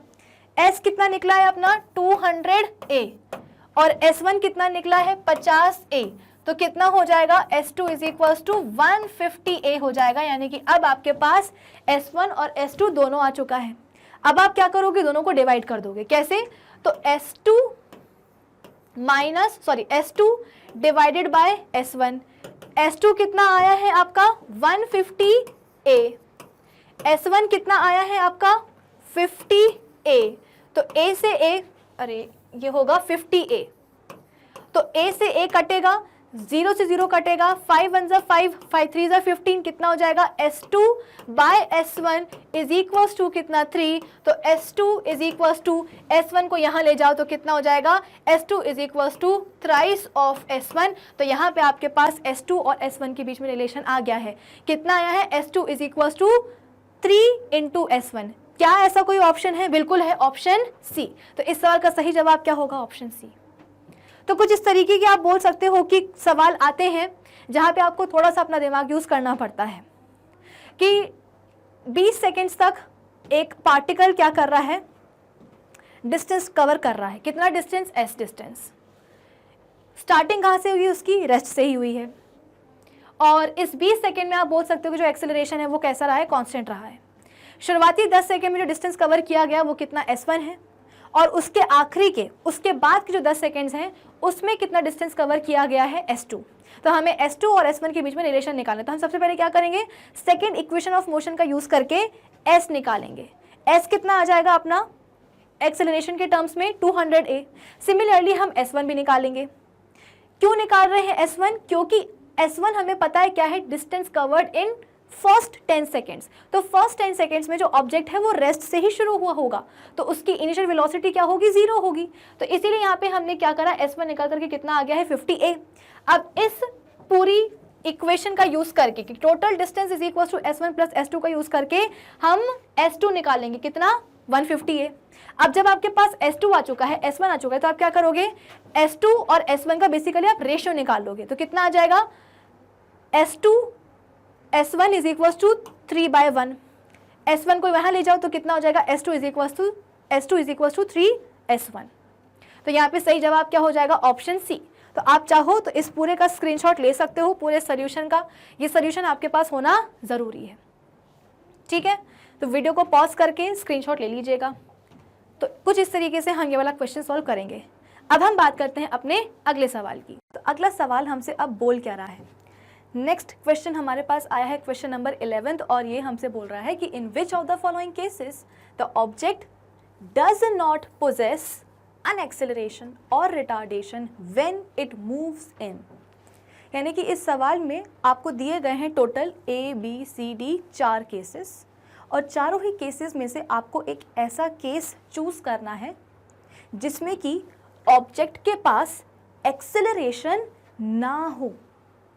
चारों केसेस में से आपको एक ऐसा केस चूज करना है जिसमें ऑब्जेक्ट के मोशन में एक्सेलरेशन का एग्जिस्टेंस हो ही ना ही पॉजिटिव एक्सेलरेशन और ना ही नेगेटिव एक्सेलरेशन यानी कि रिटार्डेशन। अब प्रीवियस सेशन में हमने ऑलरेडी इस चीज़ के ऊपर बात करी है कि ऑब्जेक्ट के मोशन में एक्सेलरेशन कब आता है? जब ऑब्जेक्ट की वेलोसिटी उसके मोशन के दौरान क्या हो? चेंज हो। अब हम सबको पता है कि वेलोसिटी क्या है? एक वेक्टर क्वांटिटी है, यानी कि वेलोसिटी के पास उसका मैग्नीट्यूड भी होता है और साथ ही साथ डायरेक्शन भी होता है। बिना डायरेक्शन के वेलोसिटी क्या है? इनकम्प्लीट है। बिना डायरेक्शन के वेलोसिटी नहीं है, वो तो बस एक क्या है? फिर स्पीड है। तो हमारी वेलोसिटी के पास उसका मैग्नीट्यूड भी होता है और उसका डायरेक्शन भी होता है। तो अगर ऑब्जेक्ट के मोशन में उसकी वेलोसिटी चेंज हो रही हो, कैसे चेंज हो रही हो? या तो ये चेंज हो रहा हो या ये चेंज हो रहा हो या दोनों ही चेंज हो रहे हो, तो जहाँ वेलोसिटी चेंज हुई ऑब्जेक्ट के मोशन के दौरान, वहाँ समझ लो क्या आ चुका है? उसके मोशन में एक्सेलरेशन आ चुका है। मैंने आपको पहले ही बताया था कि जब वेलोसिटी ऑब्जेक्ट की चेंज होती है उसके मोशन में, तभी एक्सेलरेशन एग्जिस्टेंस में आता है। बिना वेलोसिटी चेंज के एक्सेलरेशन आएगा ही नहीं। तो यहाँ पे हमको बोला जा रहा है सवाल में कि चारों केसेस में से हम एक ऐसा केस चूज करें जहाँ पे एक्सेलरेशन हो ही ना। अगर एक्सेलरेशन ना हो, इसका मतलब क्या? कि वेलोसिटी कैसी होनी चाहिए? कांस्टेंट होनी चाहिए। ना ये चेंज होना चाहिए और ना ये चेंज होना चाहिए। तो चलो देखते हैं कि कौन सा ऐसा केस है जिसमें ऑब्जेक्ट की जो वेलोसिटी है थ्रू आउट द मोशन कैसी है? कांस्टेंट बनी हुई है। फर्स्ट केस कैसा है कि ऑब्जेक्ट जो है वो अपवर्ड्स डायरेक्शन में मूव कर रहा है विद डिक्रीजिंग स्पीड। तो भाई ये तो हम सबको पता ही है कि जब भी हम किसी ऑब्जेक्ट को ऊपर की तरफ फेंकते हैं तो किसी ना किसी इनिशियल वेलोसिटी के साथ ही फेंकते हैं। एक सर्टेन हाइट को कवर करने के बाद ऑब्जेक्ट की जो वेलोसिटी है वो कितनी हो जाती है, 0 हो जाती है। मैं यहाँ पे बात कर रही हूँ किसकी, जब एक ऑब्जेक्ट ऊपर की तरफ मूव कर रहा है, अपवर्ड्स डायरेक्शन में जा रहा है। अगर हम किसी ऑब्जेक्ट को ऊपर फेंकते हैं तो किसी ना किसी इनिशियल वेलोसिटी के साथ फेंकेंगे। ऑब्जेक्ट ऊपर जाएगा, एक सर्टेन हाइट कवर करेगा और एक सर्टेन हाइट या मैक्सिमम हाइट कवर करने के बाद उसकी जो वेलोसिटी है यानी कि उसकी जो फाइनल वेलोसिटी है वो कितनी हो जाएगी, 0 हो जाएगी। तो अगर आपने एक ऑब्जेक्ट को 10 मीटर पर सेकंड की वेलोसिटी के साथ फेंका था तो अल्टीमेटली उसकी जो वेलोसिटी है वो कितनी होने वाली है, 0 होने वाली है। कैसे, तो ग्रेजुअली जैसे जैसे ऑब्जेक्ट ऊपर जाता जाएगा वैसे वैसे उसकी जो वेलोसिटी है वो कम होती जाएगी होती जाएगी होती जाएगी होती जाएगी और अल्टीमेटली कितनी हो जाएगी, 0 हो जाएगी। तो यहाँ पे वेलोसिटी में चेंज हो रहा है कि नहीं हो रहा है। भले ही आप बोलो कि जो अपवर्ड्स डायरेक्शन में जो मोशन हो रहा है वो स्ट्रेट लाइन में हो रहा है, तो भले डायरेक्शन चेंज ना हो रहा हो वेलोसिटी का, लेकिन ये जो है ना भाई साहब मैग्नीट्यूड ये तो चेंज हो रहा है ना। और जहाँ वेलोसिटी चेंज होगी वहाँ समझ लो एक्सेलरेशन आएगा। तो ये जो मोशन होगा ये कैसा होगा, एक्सेलरेटेड होगा, यानी कि यहाँ पे ऑब्जेक्ट के मोशन में एक्सेलरेशन होगा, यानी कि ये हमारे सवाल का जवाब नहीं हो सकता। नेक्स्ट क्या है, डाउनवर्ड्स डायरेक्शन में मोशन हो रहा है विद इंक्रीजिंग स्पीड। भाई जब ऑप्शन में, जब केस में ऑलरेडी ये चीज़ मेंशन की गई हो कि स्पीड क्या हो रही है, इंक्रीज हो रही है, यानी कि जो वेलोसिटी है वो क्या होती जा रही है, इंक्रीज होती जा रही है। सपोज हमने किसी ऑब्जेक्ट को क्या किया है, ऊपर से ऐसे रिलीज किया है, थ्रो किया है, तो जब आप ऑब्जेक्ट को थ्रो करते हो तो इनिशियल वेलोसिटी क्या होती है, 0 होती है। अब जैसे जैसे ऑब्जेक्ट नीचे जाता जाएगा जाता जाएगा जाता जाएगा उसकी वेलोसिटी इंक्रीज होती जाएगी। तो आप बोल दोगे वहाँ पे कि अगर वेलोसिटी इंक्रीज हो रही है इसका मतलब क्या, कि मोशन कैसा होगा, एक्सेलरेटेड होगा, यानी कि यहाँ पे भी मोशन होने वाला है एक्सेलरेटेड। तो ये हमारे सवाल का जवाब नहीं हो सकता। नेक्स्ट क्या है कि ऑब्जेक्ट मूव कर रहा है एक कांस्टेंट स्पीड के साथ अलोंग अ सर्कुलर पाथ। अब यहाँ पे हो सकता है कि हमारे कुछ बच्चे कंफ्यूज हो जाएं कि जहाँ वो देखें कि अच्छा स्पीड कैसी दी गई है, कांस्टेंट दी गई है, तो डेफिनेटली हमारे सवाल का जवाब यही होने वाला है। क्यों, क्योंकि स्पीड हमें कांस्टेंट चाहिए ना। जब स्पीड कांस्टेंट रहेगी तभी तो एक्सेलरेशन एग्जिस्टेंस में नहीं आएगा। बात तो सही है, लेकिन देखो तो जरा यहाँ पे मोशन हो कहाँ रहा है, एक सर्कुलर पाथ के अलोंग हो रहा है। अगर यहाँ पे स्ट्रेट लाइन दिया होता ना तो डेफिनेटली हमारे सवाल का जवाब यही होता, क्योंकि स्ट्रेट लाइन में जब मोशन होता है तो डायरेक्शन चेंज नहीं होता है। लेकिन यहाँ पे हो क्या रहा है, सर्कुलर पाथ में मोशन हो रहा है, यानी कि हर एक पॉइंट पे, सर्कुलर पाथ के हम बोलते हैं कि हर एक पॉइंट पे ऑब्जेक्ट की जो वेलोसिटी है उसका डायरेक्शन क्या होगा, चेंज होगा। स्पीड भले ही कैसी बनी रहे पूरे मोशन में, सर्कुलर मोशन में कांस्टेंट बनी रहे, लेकिन सर्कुलर पाथ में हर एक पॉइंट पे जो ऑब्जेक्ट की वेलोसिटी का जो डायरेक्शन है वो क्या होगा, चेंज होता जाएगा। तो अगर डायरेक्शन चेंज हो रहा है इसका मतलब क्या, कि एक्सेलरेशन आएगा ही आएगा, और अगर आएगा इसका मतलब क्या, ये हमारे सवाल का जवाब नहीं हो सकता। लास्ट क्या है कि स्पीड कैसी है, कांस्टेंट है अलोंग हॉरिजॉन्टल डायरेक्शन। ये बिल्कुल सही है कि स्पीड कांस्टेंट बनी हुई है और मोशन हो कैसा रहा है, हॉरिजॉन्टल डायरेक्शन में हो रहा है, यानी कि स्ट्रेट लाइन में हो रहा है। इसका मतलब क्या, कि डायरेक्शन भी वेलोसिटी का चेंज नहीं होगा, ना ये चेंज हो रहा है ना ये चेंज हो रहा है, यानी कि वेलोसिटी कांस्टेंट है तो एक्सेलरेशन आएगा ही नहीं। तो हमारे सवाल का सही जवाब क्या होगा, ऑप्शन डी। चलिए इसी अच्छी बात पे हम आगे बढ़ जाते हैं अपने नेक्स्ट क्वेश्चन के ऊपर, कि an athlete takes 40 seconds to move in a circular path of diameter 200 metre. एक सर्कुलर पाथ है जिसका डायामीटर कितना दिया गया है आपको, 200 मीटर्स दिया गया है, ठीक है। एक एथलीट है जिसको कि 40 सेकेंड लगते हैं किस चीज़ में, तो इस पूरे सर्कुलर पाथ में एक राउंड काटने के लिए। भाई एथलीट है वो तो दौड़ेगा, है ना, तो हमारा जो एथलीट है वो फॉर अ चेंज क्या कर रहा है, एक सर्कुलर पाथ में मूव कर रहा है, उसके सर्कमफेरेंस के अलोंग क्या कर रहा है, मूव कर रहा है। तो इस सर्कुलर पाथ का एक चक्कर काटने के लिए या पूरा एक चक्कर लगाने के लिए उसको समय कितना लगता है, 40 सेकेंड्स लग जाते हैं, ठीक है। Now what will be his displacement after 2 minutes 20 seconds। तो 2 minute 20 seconds के बाद आपको बताना है कि एथलीट का डिस्प्लेसमेंट क्या होने वाला है। सबसे पहले तो ये जो 2 minutes 20 seconds है ना, इसको आप इवन कर लो। कैसे, तो 2 minutes को आप कन्वर्ट कर लो किस में, सेकेंड्स में। तो 1 मिनट में कितने सेकेंड्स होते हैं, 1 मिनट में कितने सेकेंड्स होते हैं, 60 सेकेंड्स। तो 2 मिनट में कितने हो जाएंगे, 2 × 60 दैट इज 120 सेकेंड्स। लेकिन इस 120 सेकेंड में हमें रिमेनिंग जो 20 सेकेंड्स हैं वो भी ऐड करना होगा, तब जाकर तो ये टोटल टाइम बनेगा, है ना। तो अभी तो हमने बस क्या किया है, 2 मिनट्स को सेकेंड्स में कन्वर्ट किया है, बाकी जो रिमेनिंग सेकेंड्स हैं वो भी हम ऐड करेंगे, तो टोटल टाइम कितना बन जाएगा, 140 सेकेंड्स। तो अब आपके लिए थोड़ा सा आसान हो गया है सवाल कि भाई एक चक्कर काटने में समय कितना लग रहा है, एथलीट को 40 सेकेंड लग रहे हैं।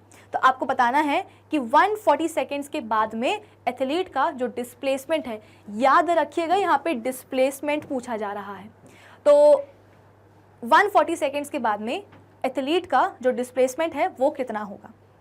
अब सबसे पहले तो मुझे ये पता करना पड़ेगा कि 140 सेकेंड्स में जो हमारा एथलीट है वो चक्कर कितने काट पा रहा है। भाई 40 सेकेंड्स में तो उसने एक चक्कर काट लिया सर्कुलर पाथ का। अब मुझे ये पता करना है कि गिवन टाइम में, जो टाइम के बारे में हमसे पूछा गया है, उस टाइम में एथलीट नंबर ऑफ राउंड्स कितने लेता है। तो नंबर ऑफ राउंड्स पता करने के लिए मैं क्या करूंगी, total time divided by time taken to complete 1 चक्कर, time taken to complete 1 round, ये कर दूंगी। आई बात समझ में। तो टोटल नंबर ऑफ राउंड्स पता करने के लिए मैं क्या करूंगी, जितने समय में मुझे पता करने के लिए बोला गया है वो समय मैं ऊपर लिखूंगी, डिवाइडेड बाय एक राउंड को कंप्लीट करने में जो समय लिखा है, जो समय लगा है, वो मैं कहाँ लिखूंगी, डिनोमिनेटर में लिखूंगी। तो कितने टाइम में मुझे नंबर ऑफ राउंड्स पता करने हैं, 140 सेकेंड्स में, तो ऊपर लिखा 140 सेकेंड्स। एक राउंड को कंप्लीट करने में समय कितना लगा, 40 सेकेंड, तो नीचे लिख दिया 40 सेकेंड। ये कितना हो जाएगा, नीचे के जीरो से ऊपर वाला जीरो कट जाएगा, और ये कितना हो जाएगा, 2 2 4, 2 7 14, यानी कि ये हो जाएगा 7/2। 7/2 को अगर हम और सॉल्व करेंगे तो कितना आ जाएगा, 3.5। अब आप बोलोगे कि मैम ये 3.5 नंबर ऑफ राउंड्स का क्या मतलब है। 3.5 नंबर ऑफ राउंड्स का मतलब ये है कि 3 चक्कर पूरे काटे हैं एथलीट ने और एक चक्कर कैसा हुआ है, आधा हुआ है। 3.5 का ये मतलब होता है, ठीक है।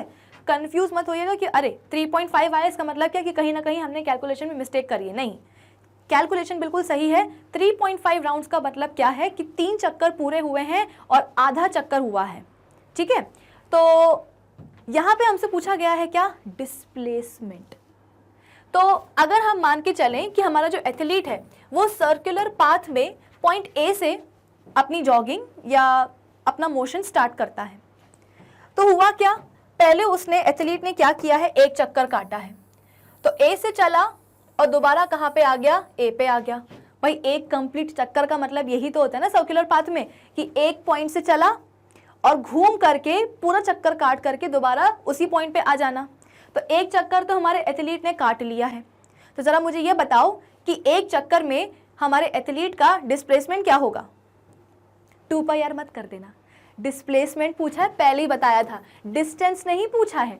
डिस्टेंस पूछा होता तो 2πr कर देते। अरे डिस्प्लेसमेंट पूछा है, डिस्प्लेसमेंट क्या होता है, इनिशियल और फाइनल पोजीशन के बीच का शॉर्टेस्ट डिस्टेंस। तो यहाँ पे तो इनिशियल पोजीशन भी क्या है, ए ही है।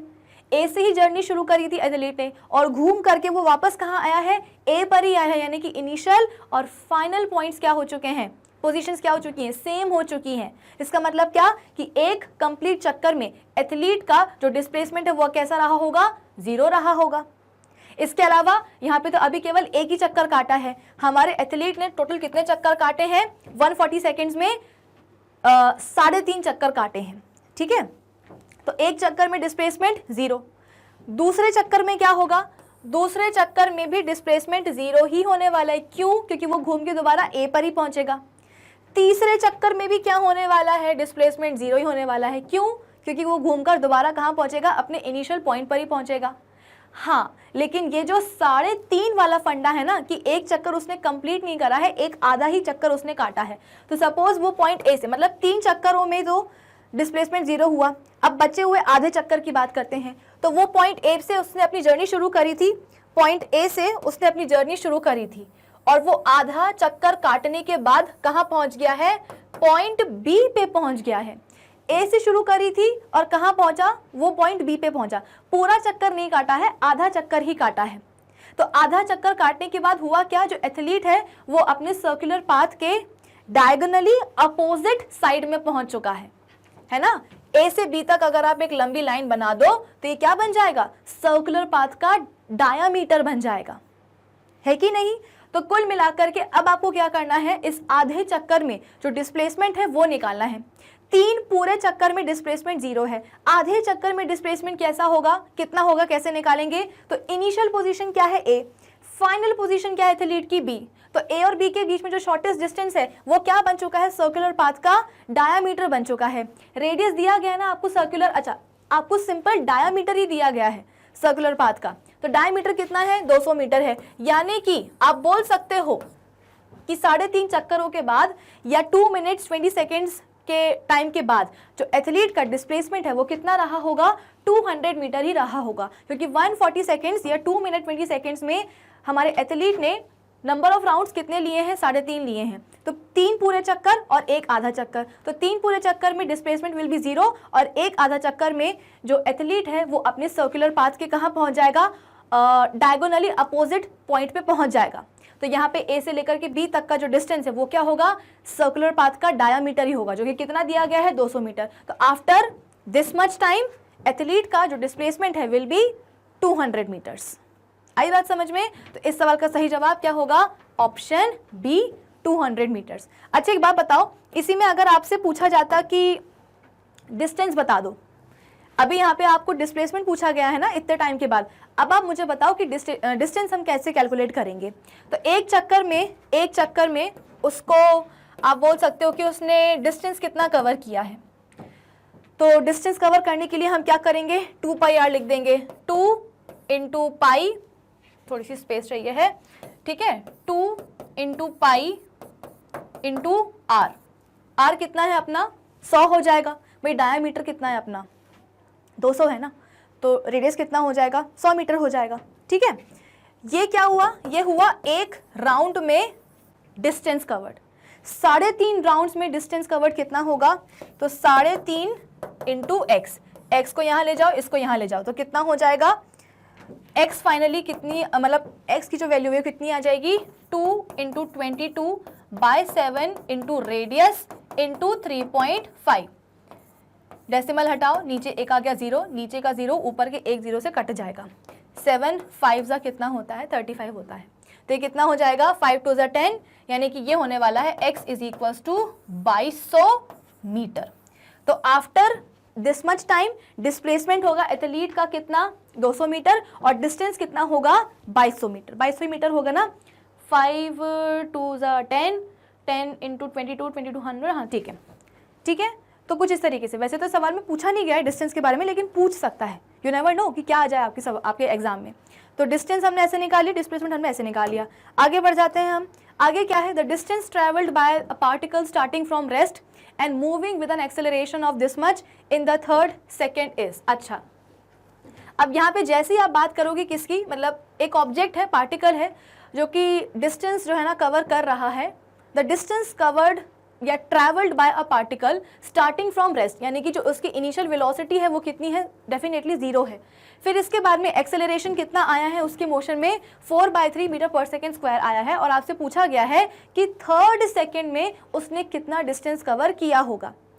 अब ये मत कर देना कि डिस्टेंस कवर्ड पूछा है तो s is equal to ut plus half at का फॉर्मूला लगा देंगे। क्यों, क्योंकि इनिशियल वेलोसिटी बोला गया है कि रेस्ट से पार्टिकल शुरू हुआ है, तो इनिशियल वेलोसिटी कितनी होगी, 0 होगी। हाफ ऑफ एक्सेलरेशन दिया गया है, टाइम क्या बोला गया है, 3 सेकेंड्स। यहाँ पे आपको 3 सेकेंड्स नहीं बोला है, यहाँ पे आपको बोला है कि 3rd सेकेंड में उसने कितना डिस्टेंस कवर किया होगा। ड्यूरेशन नहीं दिया है, टाइम ड्यूरेशन नहीं दिया है कि 3 सेकेंड्स में उसने कितना डिस्टेंस कवर किया होगा पार्टिकल में, नहीं, 3rd सेकेंड में कितना डिस्टेंस कवर किया गया है वो बताना है। तो आप ये वाला फॉर्मूला नहीं लगा सकते हो। कौन सा वाला फॉर्मूला लगाएंगे, याद करो मैंने आपको बताया था कि nth सेकेंड में अगर आपको डिस्टेंस कवर निकालना है तो आप क्या लगाते हो, s is equals to u plus a/2 twice of, या आप ये लिख सकते हो कि ब्रैकेट में 2n - 1। जब nth सेकेंड में डिस्टेंस कवर्ड निकालना हो तो आप ये वाला फॉर्मूला लगाते हो। अब सारी वैल्यूज पुट कर दो। s is equals to initial velocity कितनी है, 0 है। एक्सेलरेशन यहाँ पे कितना दिया गया है, 4/3, तो 4/3 लिख के नीचे वाला 2 मल्टीप्लाई कर देना 3 के साथ। फिर इसके बाद में 2, n की जगह पे हम क्या लिखेंगे, जिस सेकेंड में हमसे पूछा गया है कि डिस्टेंस कवर्ड बताओ, तो किस सेकेंड की बात की जा रही है यहाँ पे, 3rd सेकेंड की, यानी कि n की जगह पे हम लिख देंगे कितना, 3 - 1, तो ये कितना हो जाएगा, s इज इक्वल टू, ये तो 0 ही होगा, 4/3 2 = 6, ब्रैकेट में 3 2 कितना होता है 6, 6 - 1 कितना हो जाएगा 5, ये हो जाएगा 5।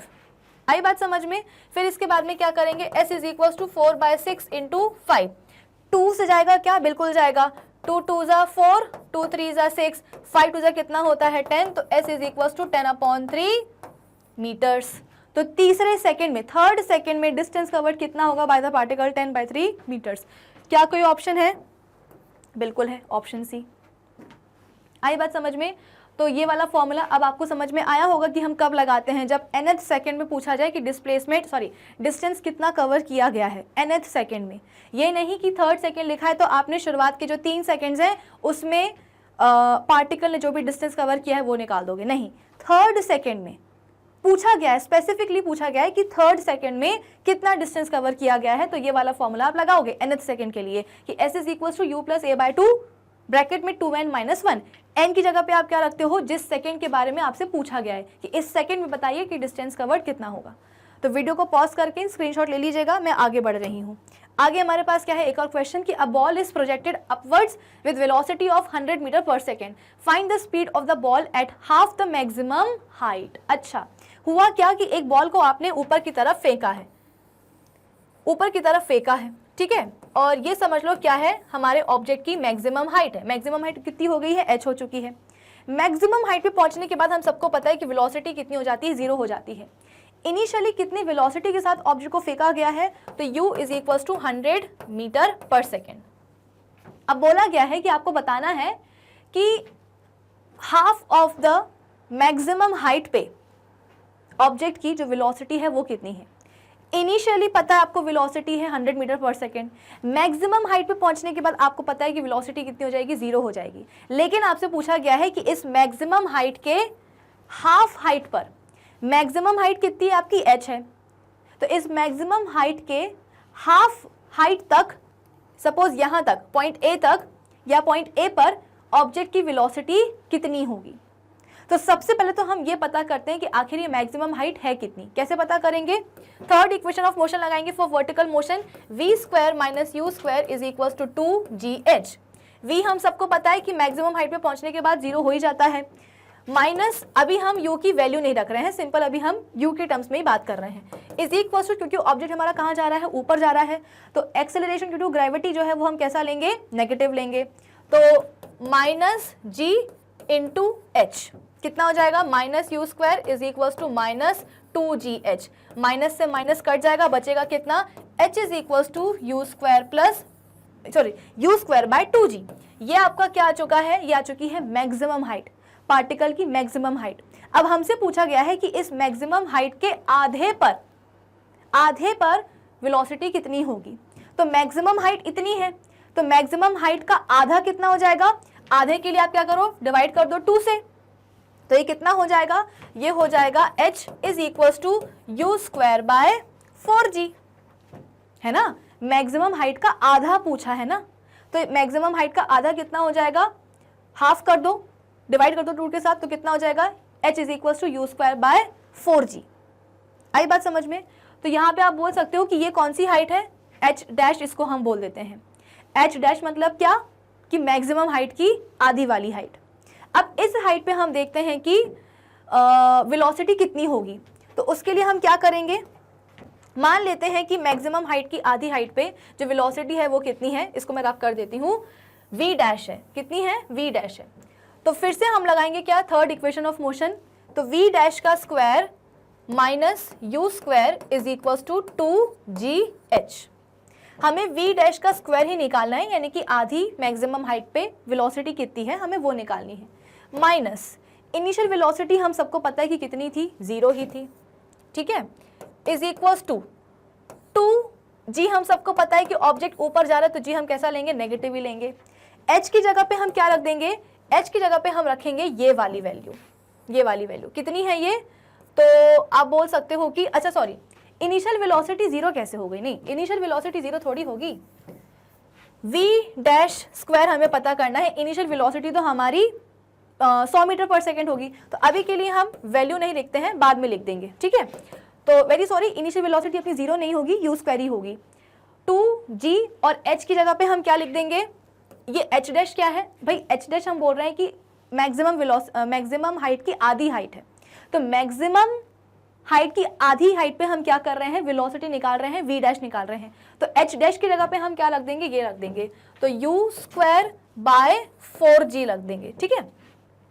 तो यहाँ पे आप बोल सकते हो कि नीचे वाला g ऊपर वाले g से कट जाएगा, ऊपर का एक 2 नीचे से हम बोलते हैं कि कट जाएगा, बचेगा क्या, v dash square minus u square is equals to कितना हो जाएगा ये, u स्क्वायर बाय माइनस आएगा क्या, हाँ माइनस यू स्क्वायर बाय 2 है कि नहीं।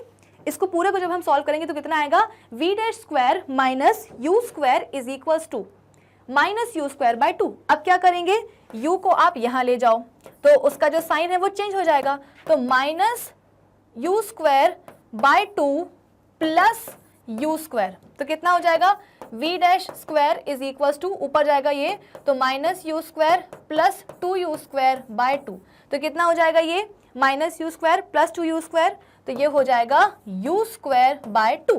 तो आपकी मैक्सिमम हाइट की आधी हाइट पे जो वेलोसिटी है वो कितनी आ रही है, v dash square is equals to u square by 2 आ रही है। अब आप u की वैल्यू रख दो, कितनी है, u की वैल्यू 100 है, तो ये कितना हो जाएगा, v dash square is equals to 100 का स्क्वायर बाय 2। क्या करोगे, ये स्क्वायर को हटाना है, अंडर रूट लगा दो, कितना हो जाएगा, v dash is equals to under root of 100 का स्क्वायर बाय 2। तो 100 का तो स्क्वायर है तो उसको तो आप रूट के बाहर निकाल सकते हो इजीली, तो v dash is equals to 100 divided by root 2। अब रूट डिनोमिनेटर में हम बोल रहे हैं कि रूट 2 अच्छा नहीं लग रहा है, तो एक काम करते हैं, न्यूमरेटर और डिनोमिनेटर दोनों को ही हम रूट टू से मल्टीप्लाई कर देते हैं, तो रूट 2 इंटू रूट 2 कितना हो जाता है, 2 हो जाता है, तो v dash is equals to 100 root 2 divided by 2, ये कट जाएगा, कितना बचेगा, v dash is equals to 50 root 2, और ये है क्या आपका आंसर, ऑप्शन सी होगा क्या इस सवाल का सही जवाब। आई आपको बात समझ में, कैसे हमने किया है पूरा, कि हमें पता है कि ऑब्जेक्ट को जब हमने फेंका है तो initial velocity 100 metre per second से फेंका है, मैक्सिमम हाइट h पे पहुंचने के बाद उसकी जो वेलोसिटी है वो जीरो हो जाएगी, लेकिन हमें ये पता करना है कि मैक्सिमम हाइट की आधी हाइट पर वेलोसिटी कितनी है। तो सबसे पहले हमने क्या करा, मैक्सिमम हाइट हमने निकाली, कितनी निकाली, तो h is equals to u square by 2g, ये तो मैक्सिमम हाइट है, इसकी आधी कितनी हो जाएगी, आधी हाइट हो जाएगी, मतलब मैक्सिमम हाइट की आधी height h dash is equals to u square by 4g। अब इतनी हाइट पे हमें क्या करना है, फिर से वेलोसिटी निकालनी, तो क्या करेंगे, थर्ड इक्वेशन ऑफ मोशन का यूज करेंगे, v square v dash square minus u square is equals to 2gh dash, h dash क्या है, मैक्सिमम हाइट की आधी हाइट है, और v डैश स्क्वायर क्या है, मैक्सिमम हाइट की आधी हाइट पर वेलोसिटी है। सारी वैल्यूज जब हम रख देंगे तो हमारे पास अल्टीमेटली क्या रिलेशन आएगा कि v dash square is equals to u square by 2। अब हम क्या करेंगे, u की वैल्यू रख देंगे कितनी, यहाँ पे 100 है, ठीक है ना, यहाँ पे कितनी दी गई है, 100 दी गई है, तो यहाँ पे हम क्या करेंगे, 100 रख देंगे यहाँ पे, ठीक है। फिर इसके बाद में अंडर रूट लगा देंगे, तो कुल मिलाकर के हमारे पास कितनी आएगी velocity, v dash is equals to under root 100 का स्क्वायर बाय 2। अब 100 का स्क्वायर है तो उसको आप एज इट इज बाहर ला सकते हो, लेकिन रूट के अंदर कौन रह जाएगा, 2 रह जाएगा, तो हम क्या करेंगे, डिनोमिनेटर और न्यूमरेटर दोनों को ही हम रूट टू से मल्टीप्लाई कर देंगे, तो कितना आ जाएगा, 50 रूट 2 आ जाएगा। तो मैक्सिमम हाइट की आधी हाइट पर वेलोसिटी कितनी होगी ऑब्जेक्ट की, 50 रूट 2 मीटर पर सेकेंड होगी, ठीक है ना, मीटर पर सेकेंड होगी वेलोसिटी। तो वीडियो को पॉज कर लीजिएगा और इस पूरे का स्क्रीनशॉट जो है आप ले लीजिएगा। अब मैं बढ़ जाती हूँ आगे हमारे पास क्या है, एक और सवाल कि a body starts from rest, what is the ratio of the distance travelled by the body during the 4th and the 3rd seconds. अब यहाँ पे जो हमने फॉर्मूला लगाया था ना इस वाले क्वेश्चन में कि भाई थर्ड सेकेंड में डिस्टेंस जो कवर्ड है वो हम कैसे निकालेंगे, तो वही फॉर्मूला यहाँ पे हम लगाएंगे, लेकिन दो अलग अलग सेकंड्स के लिए, फोर्थ सेकंड के लिए भी और थर्ड सेकंड के लिए भी। और फिर इसके बाद में जो भी डिस्टेंसेस कवर किए जा रहे हैं फोर्थ और थर्ड सेकंड्स में, उनको हम क्या करेंगे, उनका एक बढ़िया सा रेशियो निकाल देंगे। तो सबसे पहले हम बात करते हैं कि फोर्थ जो अपना सेकंड है उसमें उसमें डिस्टेंस कितना कवर किया गया होगा। तो distance covered in nth second हम कौन से फॉर्मूले से निकालते हैं, s is equals to u plus a by 2 bracket के अंदर 2n माइनस 1। ये क्या है, distance covered in nth second. अब सबसे पहले हम बात करते हैं किसकी, फोर्थ सेकेंड की। तो अब क्या करेंगे, n की जगह पे बस हम 4 रख देंगे। अच्छा u हम क्या लेंगे, तो ऑलरेडी क्वेश्चन में दिया गया है कि बॉडी जो है रेस्ट से स्टार्ट हो रही है, यानी कि जो उसकी इनिशियल वेलोसिटी है वो डेफिनेटली कितनी रही होगी, 0 ही रही होगी। एक्सेलरेशन यहाँ पे हमको नहीं दिया गया है, कोई दिक्कत की बात नहीं, वैसे भी रेशियो निकालना है तो रेशियो में तो हम बोल देंगे एक्सेलरेशन जो है वो कैंसिल हो ही जाएगा। चलिए, तो यहाँ पे हम बोल रहे हैं कि एक्सेलरेशन को हम a बाई 2 ही लिखते हैं और 2 लिख देंगे, n की जगह पे हम क्या लिखेंगे, 4 लिखेंगे माइनस 1। तो कितना हो जाएगा, s is equals to a by 2 bracket में 4 2 सा कितना होता है 8 माइनस 1, ये कितना हो जाएगा, s is equals to 7a by 2। 8 minus 1 7, तो जब हम ब्रैकेट खोल देंगे तो कितना हो जाएगा 7a बाई 2। ये क्या है, distance covered in fourth second. अब हम बात करते हैं similarly distance covered in third second. तो कितना हो जाएगा ये, s3 is equals to u plus a by 2। Formula तो अपना हमारा बोलते हैं कि सेम ही रहेगा, तो यहाँ पे कितना हो जाएगा, s3 is equals to u तो हमारा 0 ही है plus a by 2 multiplied by 2 की जगह पे, मतलब n की जगह पे हम क्या लिख देंगे, अब 3 लिख देंगे। क्यों लिख देंगे, क्योंकि अभी हम थर्ड सेकेंड में डिस्टेंस कितना कवर किया गया है वो देख रहे हैं। ये कितना हो जाएगा, s3 is equals to 0 plus, या 0 हटाओ, a बाई 2, 3 2 सा कितना होता है 6 माइनस 1 कितना हो जाएगा 5। तो s3 is equals to a by 2 into 5, कितना हो जाएगा 5a बाई 2। तो अब आपका आ चुका है क्या, distance covered in fourth second and distance covered in third second. तो अब हम क्या करेंगे, इसका रेशियो निकालेंगे। तो ऊपर रखेंगे हम s4 को, नीचे रखेंगे हम s3 को। s4 अपना कितना आया है 7a बाय 2 और s3 आपका कितना आया है 5a बाय 2। तो क्या करेंगे, इसको सॉल्व करने के लिए इस पूरे को ऊपर लेकर के चले जाएंगे। ऊपर तो ये जाएगा, लेकिन कैसे जाएगा, पलट के जाएगा, यानी कि ये हो जाएगा 7a bye 2 multiplied by 2 bye 5a। तो 2 से 2 चला गया, a से a चला गया, बचेगा कितना 7 बाय 5। इसीलिए मैंने बोला था कि एक्सेलरेशन की ज़रूरत है भी नहीं। क्यों, क्योंकि रेशियो निकालना है तो रेशियो में एक्सेलरेशन वैसे भी कटेगा ही कटेगा, तो कट चुका है। ठीक है, तो हमारे पास रेशियो कितना आ गया है, ऑप्शन ए 7 बाय 5 आ चुका है। आया ना समझ में। तो बस nth सेकेंड के लिए डिस्टेंस कवर्ड कैसे निकालते हैं वो मुझे आपको सिखाना था कि ये वाला फॉर्मूला हम लगा देते हैं बड़े अच्छे से, इसको कभी भी नहीं भूलना है। तो हमेशा ध्यान रखिएगा क्वेश्चन में बोला क्या गया है कि कौन से टाइम में आपको जो है ना डिस्टेंस कवर्ड निकालना है। 3 सेकेंड्स में निकालना है, तो 3 सेकेंड्स में तो आप मतलब डिस्टेंस निकालने के लिए सेकेंड इक्वेशन ऑफ मोशन या थर्ड वाली यूज़ कर सकते हो। लेकिन अगर स्पेसिफिक सेकेंड आपको बोला गया है कि सेकेंड में बताइए, थर्ड सेकेंड में बताइए, फोर्थ सेकेंड में बताइए, सिक्स्थ सेकेंड में बताइए, तो nth सेकेंड में डिस्टेंस कवर्ड निकालने के लिए आपको ये वाला फॉर्मूला लगाना पड़ेगा। टोटल टाइम दिया है आपको, टोटल नंबर ऑफ सेकेंड्स दिए हैं, तो उसमें आप थर्ड और सेकेंड इक्वेशन का यूज़ कर सकते हैं। लेकिन एक स्पेसिफिक सेकेंड की बात की जा रही है कि nth सेकेंड में बताइए कि कितना डिस्टेंस कवर किया गया है, तो फिर आप ये वाला फॉर्मूला लगाएंगे। तो रेशियो अपना कितना आ जाएगा 7 बाय 5। तो एक काम करो ना, इस पूरे का आप स्क्रीनशॉट ले लो, तो आपके पास जो सोल्यूशन है वो रहेगा। तो वीडियो को आप पॉज करेंगे और स्क्रीनशॉट ले लेंगे। अब मैं आगे बढ़ जाती हूँ। आगे हमारे पास क्या है, एक और सवाल कि a boy standing at the top of a tower of 20 metre height drops a stone assuming g is equals to 10 metre per second square. देखो होता क्या है कि एक्चुअल जो g की वैल्यू है वो कितनी होती है, 9.8 मीटर पर सेकेंड होती है, 9.8 मीटर पर सेकेंड स्क्वायर होती है। अच्छा एक चीज़ और, ये जो हमने सवाल लगाया था ना, जिसका आंसर अपना ऑप्शन सी 50√2 आया था, इस सवाल में आप शुरुआत से जो है ना वैल्यूज़ पुट कर सकते हो। u की वैल्यू आप 100 रख सकते हो, g की वैल्यू आप 10 रख सकते हो। तो शुरुआत से ही आप g और u की वैल्यू रख सकते हो। मैंने उस चीज़ को आसान बनाने के लिए इनिशियली u और g की वैल्यू नहीं रखी थी। कि कैलकुलेशन में आसानी होगी कि जी से कट जाएगा, यू से कट जाएगा, कुछ इस तरीके से। तो जब मेरे पास फाइनल एक इक्वेशन आ चुकी थी कि वी डैश स्क्वायर कितने के बराबर हो रहा है, u square by I guess 2 के बराबर हो रहा है, ऐसे कुछ था अपने पास, तो उस समय मैंने फिर यू की वैल्यू रखी थी।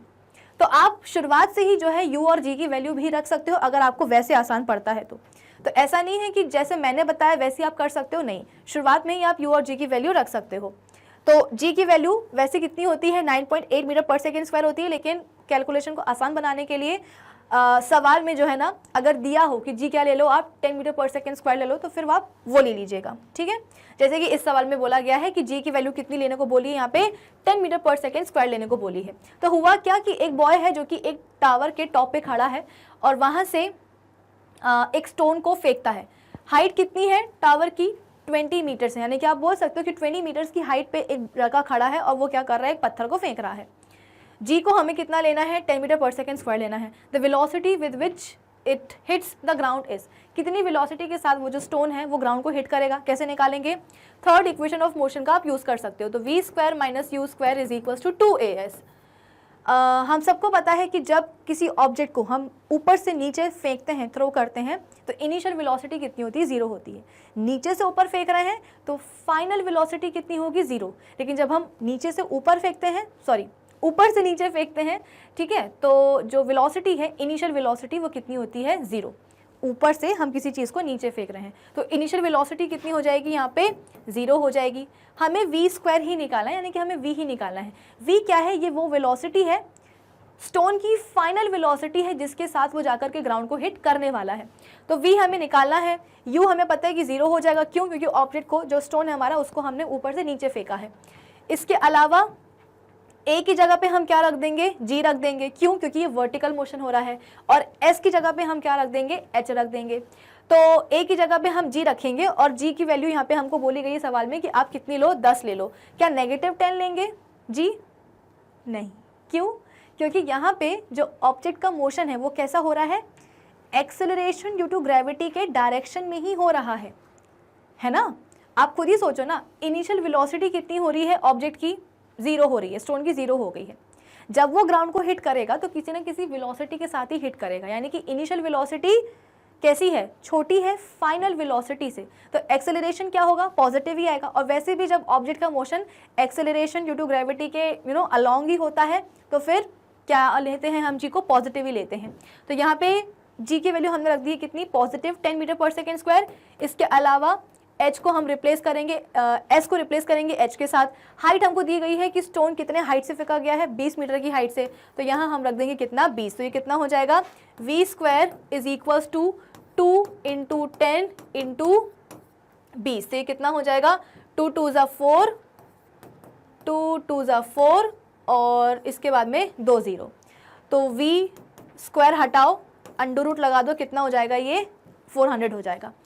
तो v इज इक्वल्स टू कितना हो जाएगा, ये 20 मीटर पर सेकेंड हो जाएगा। काफ़ी आसान सा था, बस आपने क्या करना है, थर्ड इक्वेशन ऑफ मोशन को लगाना है वर्टिकल मोशन के लिए। तो बस g का जो साइन है वो आप ध्यान रखोगे और इनिशियल वेलोसिटी हमेशा ध्यान रखोगे कि जब ऑब्जेक्ट को ऊपर से नीचे फेंकते हैं तो इनिशियल वेलोसिटी कितनी होती है, 0 होती है, और जब नीचे से ऊपर फेंकते हैं तो फाइनल वेलोसिटी कितनी होती है, 0 होती है। तो इस सवाल का सही जवाब क्या होगा, option B, 20 metre per second. Clear है, चलिए तो पॉज करते जाइएगा और स्क्रीनशॉट सोल्यूशन का लेते जाइएगा।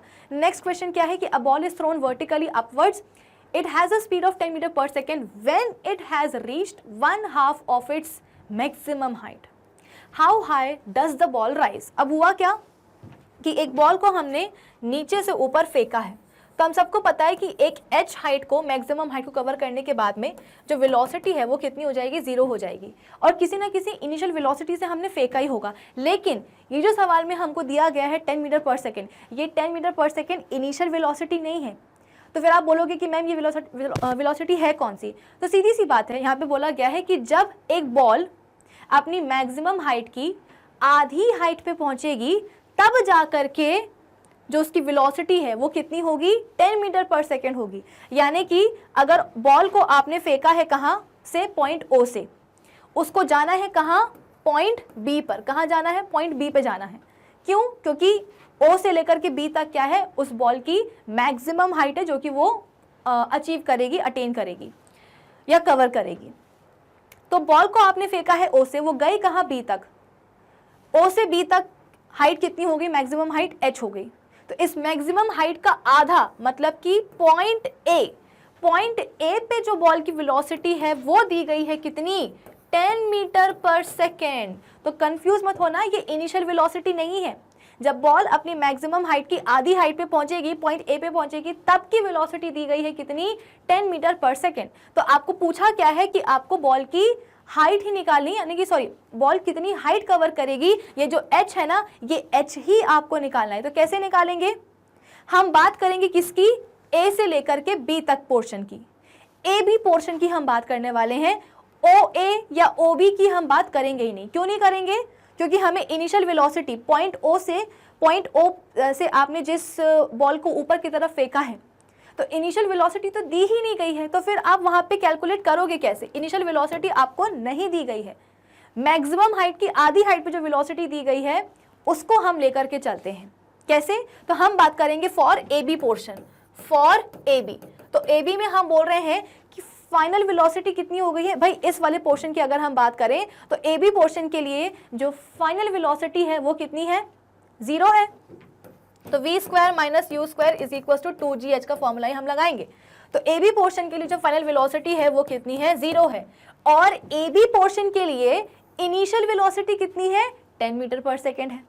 भाई ऑब्वियस सी बात है ना, हम इसको नहीं ले सकते हैं, ओ ए पोर्शन को नहीं ले सकते हैं। क्यों, क्योंकि ओ पॉइंट पर जिस आपने वेलोसिटी के साथ बॉल को ऊपर फेंका है वो वेलोसिटी तो आपको पता ही नहीं है।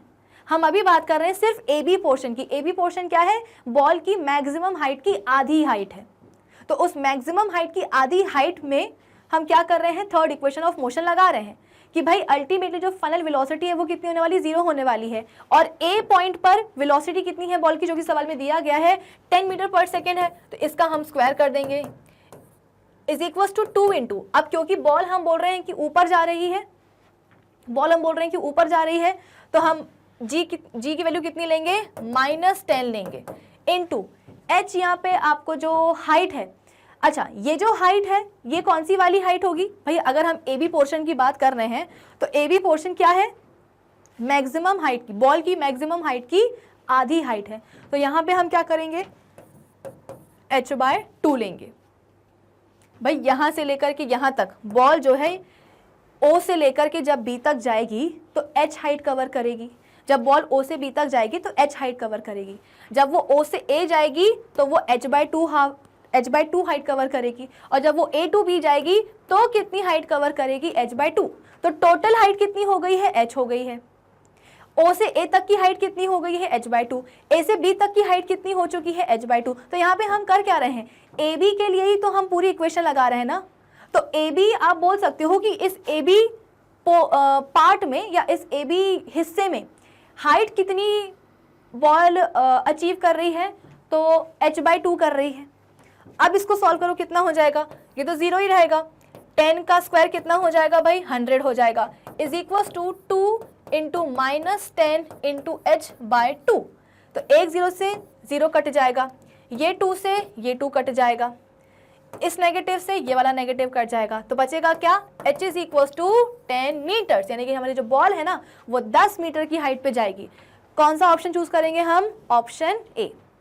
आई बात समझ में। तो जब हम बॉल को ओ से बी में फेंकेंगे या ओ से फेंकेंगे तो किस वेलोसिटी के साथ फेंकेंगे वो हमें नहीं पता, बस इतना पता है कि ओ पॉइंट से फेंकेंगे, वो कहाँ जाएगी, पॉइंट बी तक जाएगी। तो ओ से बी तक जाने में हाइट कितनी बॉल अचीव करेगी, h करेगी।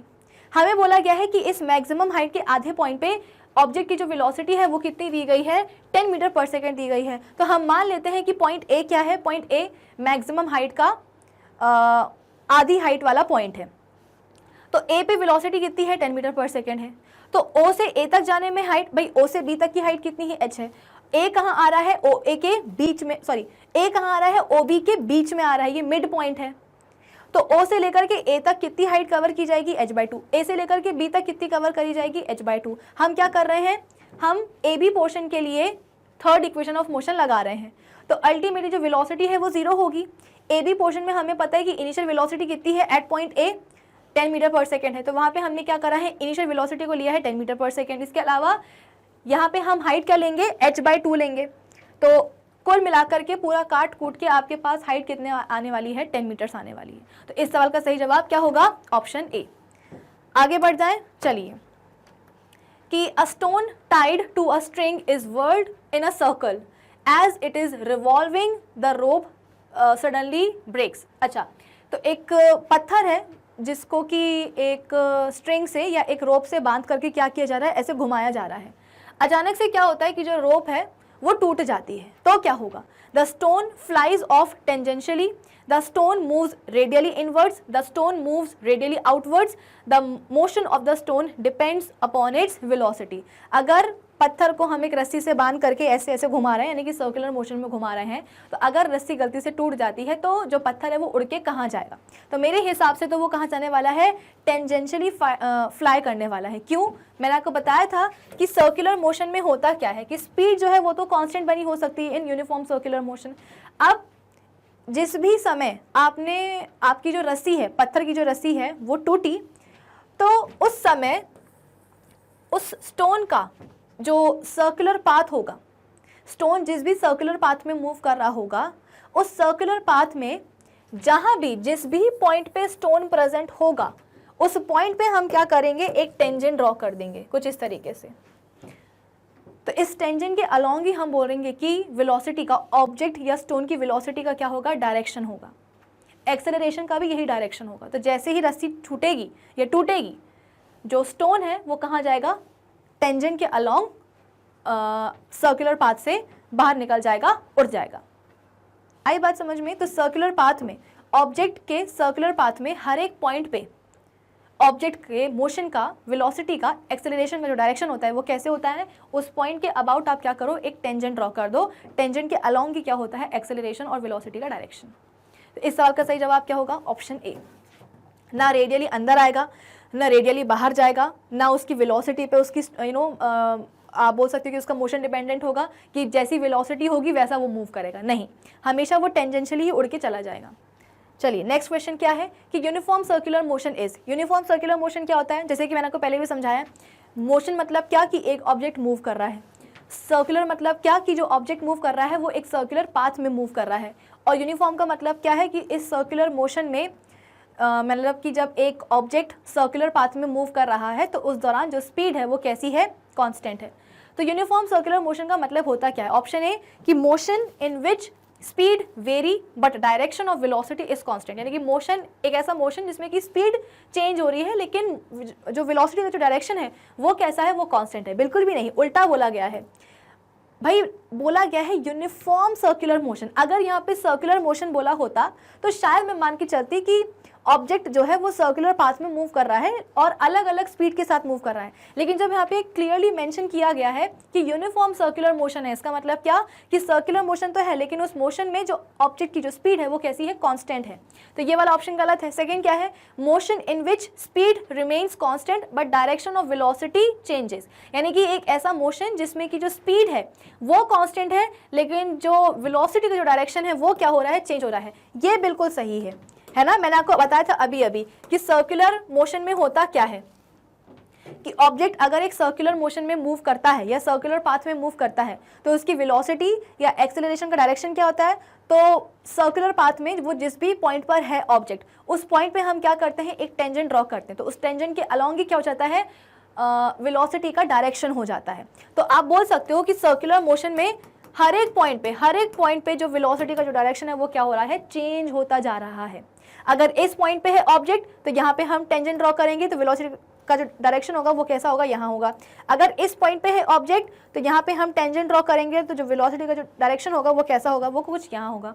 तो हर एक पॉइंट पे वेलोसिटी का जो डायरेक्शन है वो क्या होगा, चेंज होता जाएगा।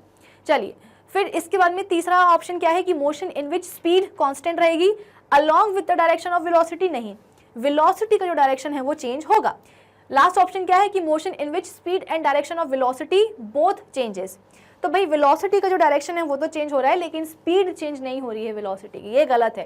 तो कुल मिलाकर के ABCD में से सही जवाब कौन सा होगा, बी, कि मोशन एक ऐसा मोशन जिसमें कि स्पीड कैसी है, कांस्टेंट है, लेकिन वेलोसिटी का जो डायरेक्शन है वो चेंज हो रहा है, उसी को हम क्या बोलते हैं, यूनिफॉर्म सर्कुलर मोशन बोलते हैं। इसी अच्छी बात पे आगे बढ़ते हैं। फिर क्या है कि a car is moving with initial velocity of 30 metre per second and it touches destiny at 80 metre per second, calculate average velocity. तो जैसे कि मैंने आपको बताया था कि एवरेज वेलोसिटी को निकालने के लिए, भाई एवरेज वेलोसिटी हम कब निकालते हैं, जब through out the motion object की जो वेलोसिटी है वो क्या हो रही है, चेंज होती जा रही है। तो एवरेज वेलोसिटी का सिंपल फॉर्मूला क्या होता है, total displacement covered divided by total time taken. लेकिन अनफॉर्चुनेटली यहाँ पे आपको ना डिस्प्लेसमेंट दिया गया है, ना ही यहाँ पे आपको टाइम दिया गया है। यहाँ पे आपको क्या दिया गया है, दो अलग अलग स्पीड दी गई है कि 30 मीटर पर सेकेंड की स्पीड के साथ जो है वेलोसिटी, मतलब इनिशियल स्पीड क्या थी, इनिशियल वेलोसिटी क्या थी कार की, 30 मीटर पर सेकेंड थी, और अल्टीमेटली वो किस वेलोसिटी के साथ अपने डेस्टिनेशन पे पहुंची है, 80 मीटर पर सेकेंड के साथ पहुंची है। तो यहाँ पे हम एवरेज वेलोसिटी का कौन सा वाला फॉर्मूला लगा सकते हैं कि initial velocity plus final velocity bye 2, है ना। ये वाला फॉर्मूला भी मैंने आपको बताया था कि एवरेज वेलोसिटी का एक और फॉर्मूला क्या होता है, initial velocity plus final velocity bye 2। तो इनिशियल वेलोसिटी कितनी है, 30 है, फाइनल कितनी है, 80 है, बाय 2, तो ये कितना हो जाएगा, ये हो जाएगा 110, 110 बाय 2 कितना हो जाता है, 55 मीटर पर सेकेंड। तो एवरेज वेलोसिटी कितनी आ गई है, option B 55 metre per second आ चुकी है। तो कुछ इस तरीके से आप ये वाला क्वेश्चन सॉल्व करोगे, बिल्कुल भी मुश्किल नहीं है ये वाला सवाल। आई होप सबको समझ में आया होगा। अब क्या करें, हम इस सेशन को हम करते हैं फिनिश। तो आज के इस सेशन में हमने कई सारे, आप बोल सकते हो कि टॉपिक्स या कई सारे क्वेश्चंस हमने जो है ना सॉल्व कर लिए हैं। तो आज के सेशन के लिए बस इतना ही। अब हम मिलेंगे कहाँ, अपने नेक्स्ट सेशन में, और नेक्स्ट सेशन में हम इस चैप्टर के कुछ और नए टॉपिक्स को डिस्कस करने वाले हैं। तब तक आप क्या करोगे, तब तक आप विजिट कर लीजिएगा हमारी ऑफिशियल वेबसाइट magnetbrains.com, जहाँ पे आपको NTSC स्टेज 1 या स्टेज 2 की प्रिपरेशन के लिए सभी लेक्चर्स जो होंगे एकदम प्रॉपरली, मतलब सभी सब्जेक्ट्स जितने भी लेक्चर्स हैं वो एकदम प्रॉपरली आपको सीक्वेंस में अरेंज्ड मिल जाएंगे। प्लस यहाँ पे आपको सभी टॉपिक्स के होंगे नोट्स भी available. So do visit our official website, कौन सी वाली, यही वाली magnetbrains.com। Till then keep learning with Magnet Brains. Thank you for watching.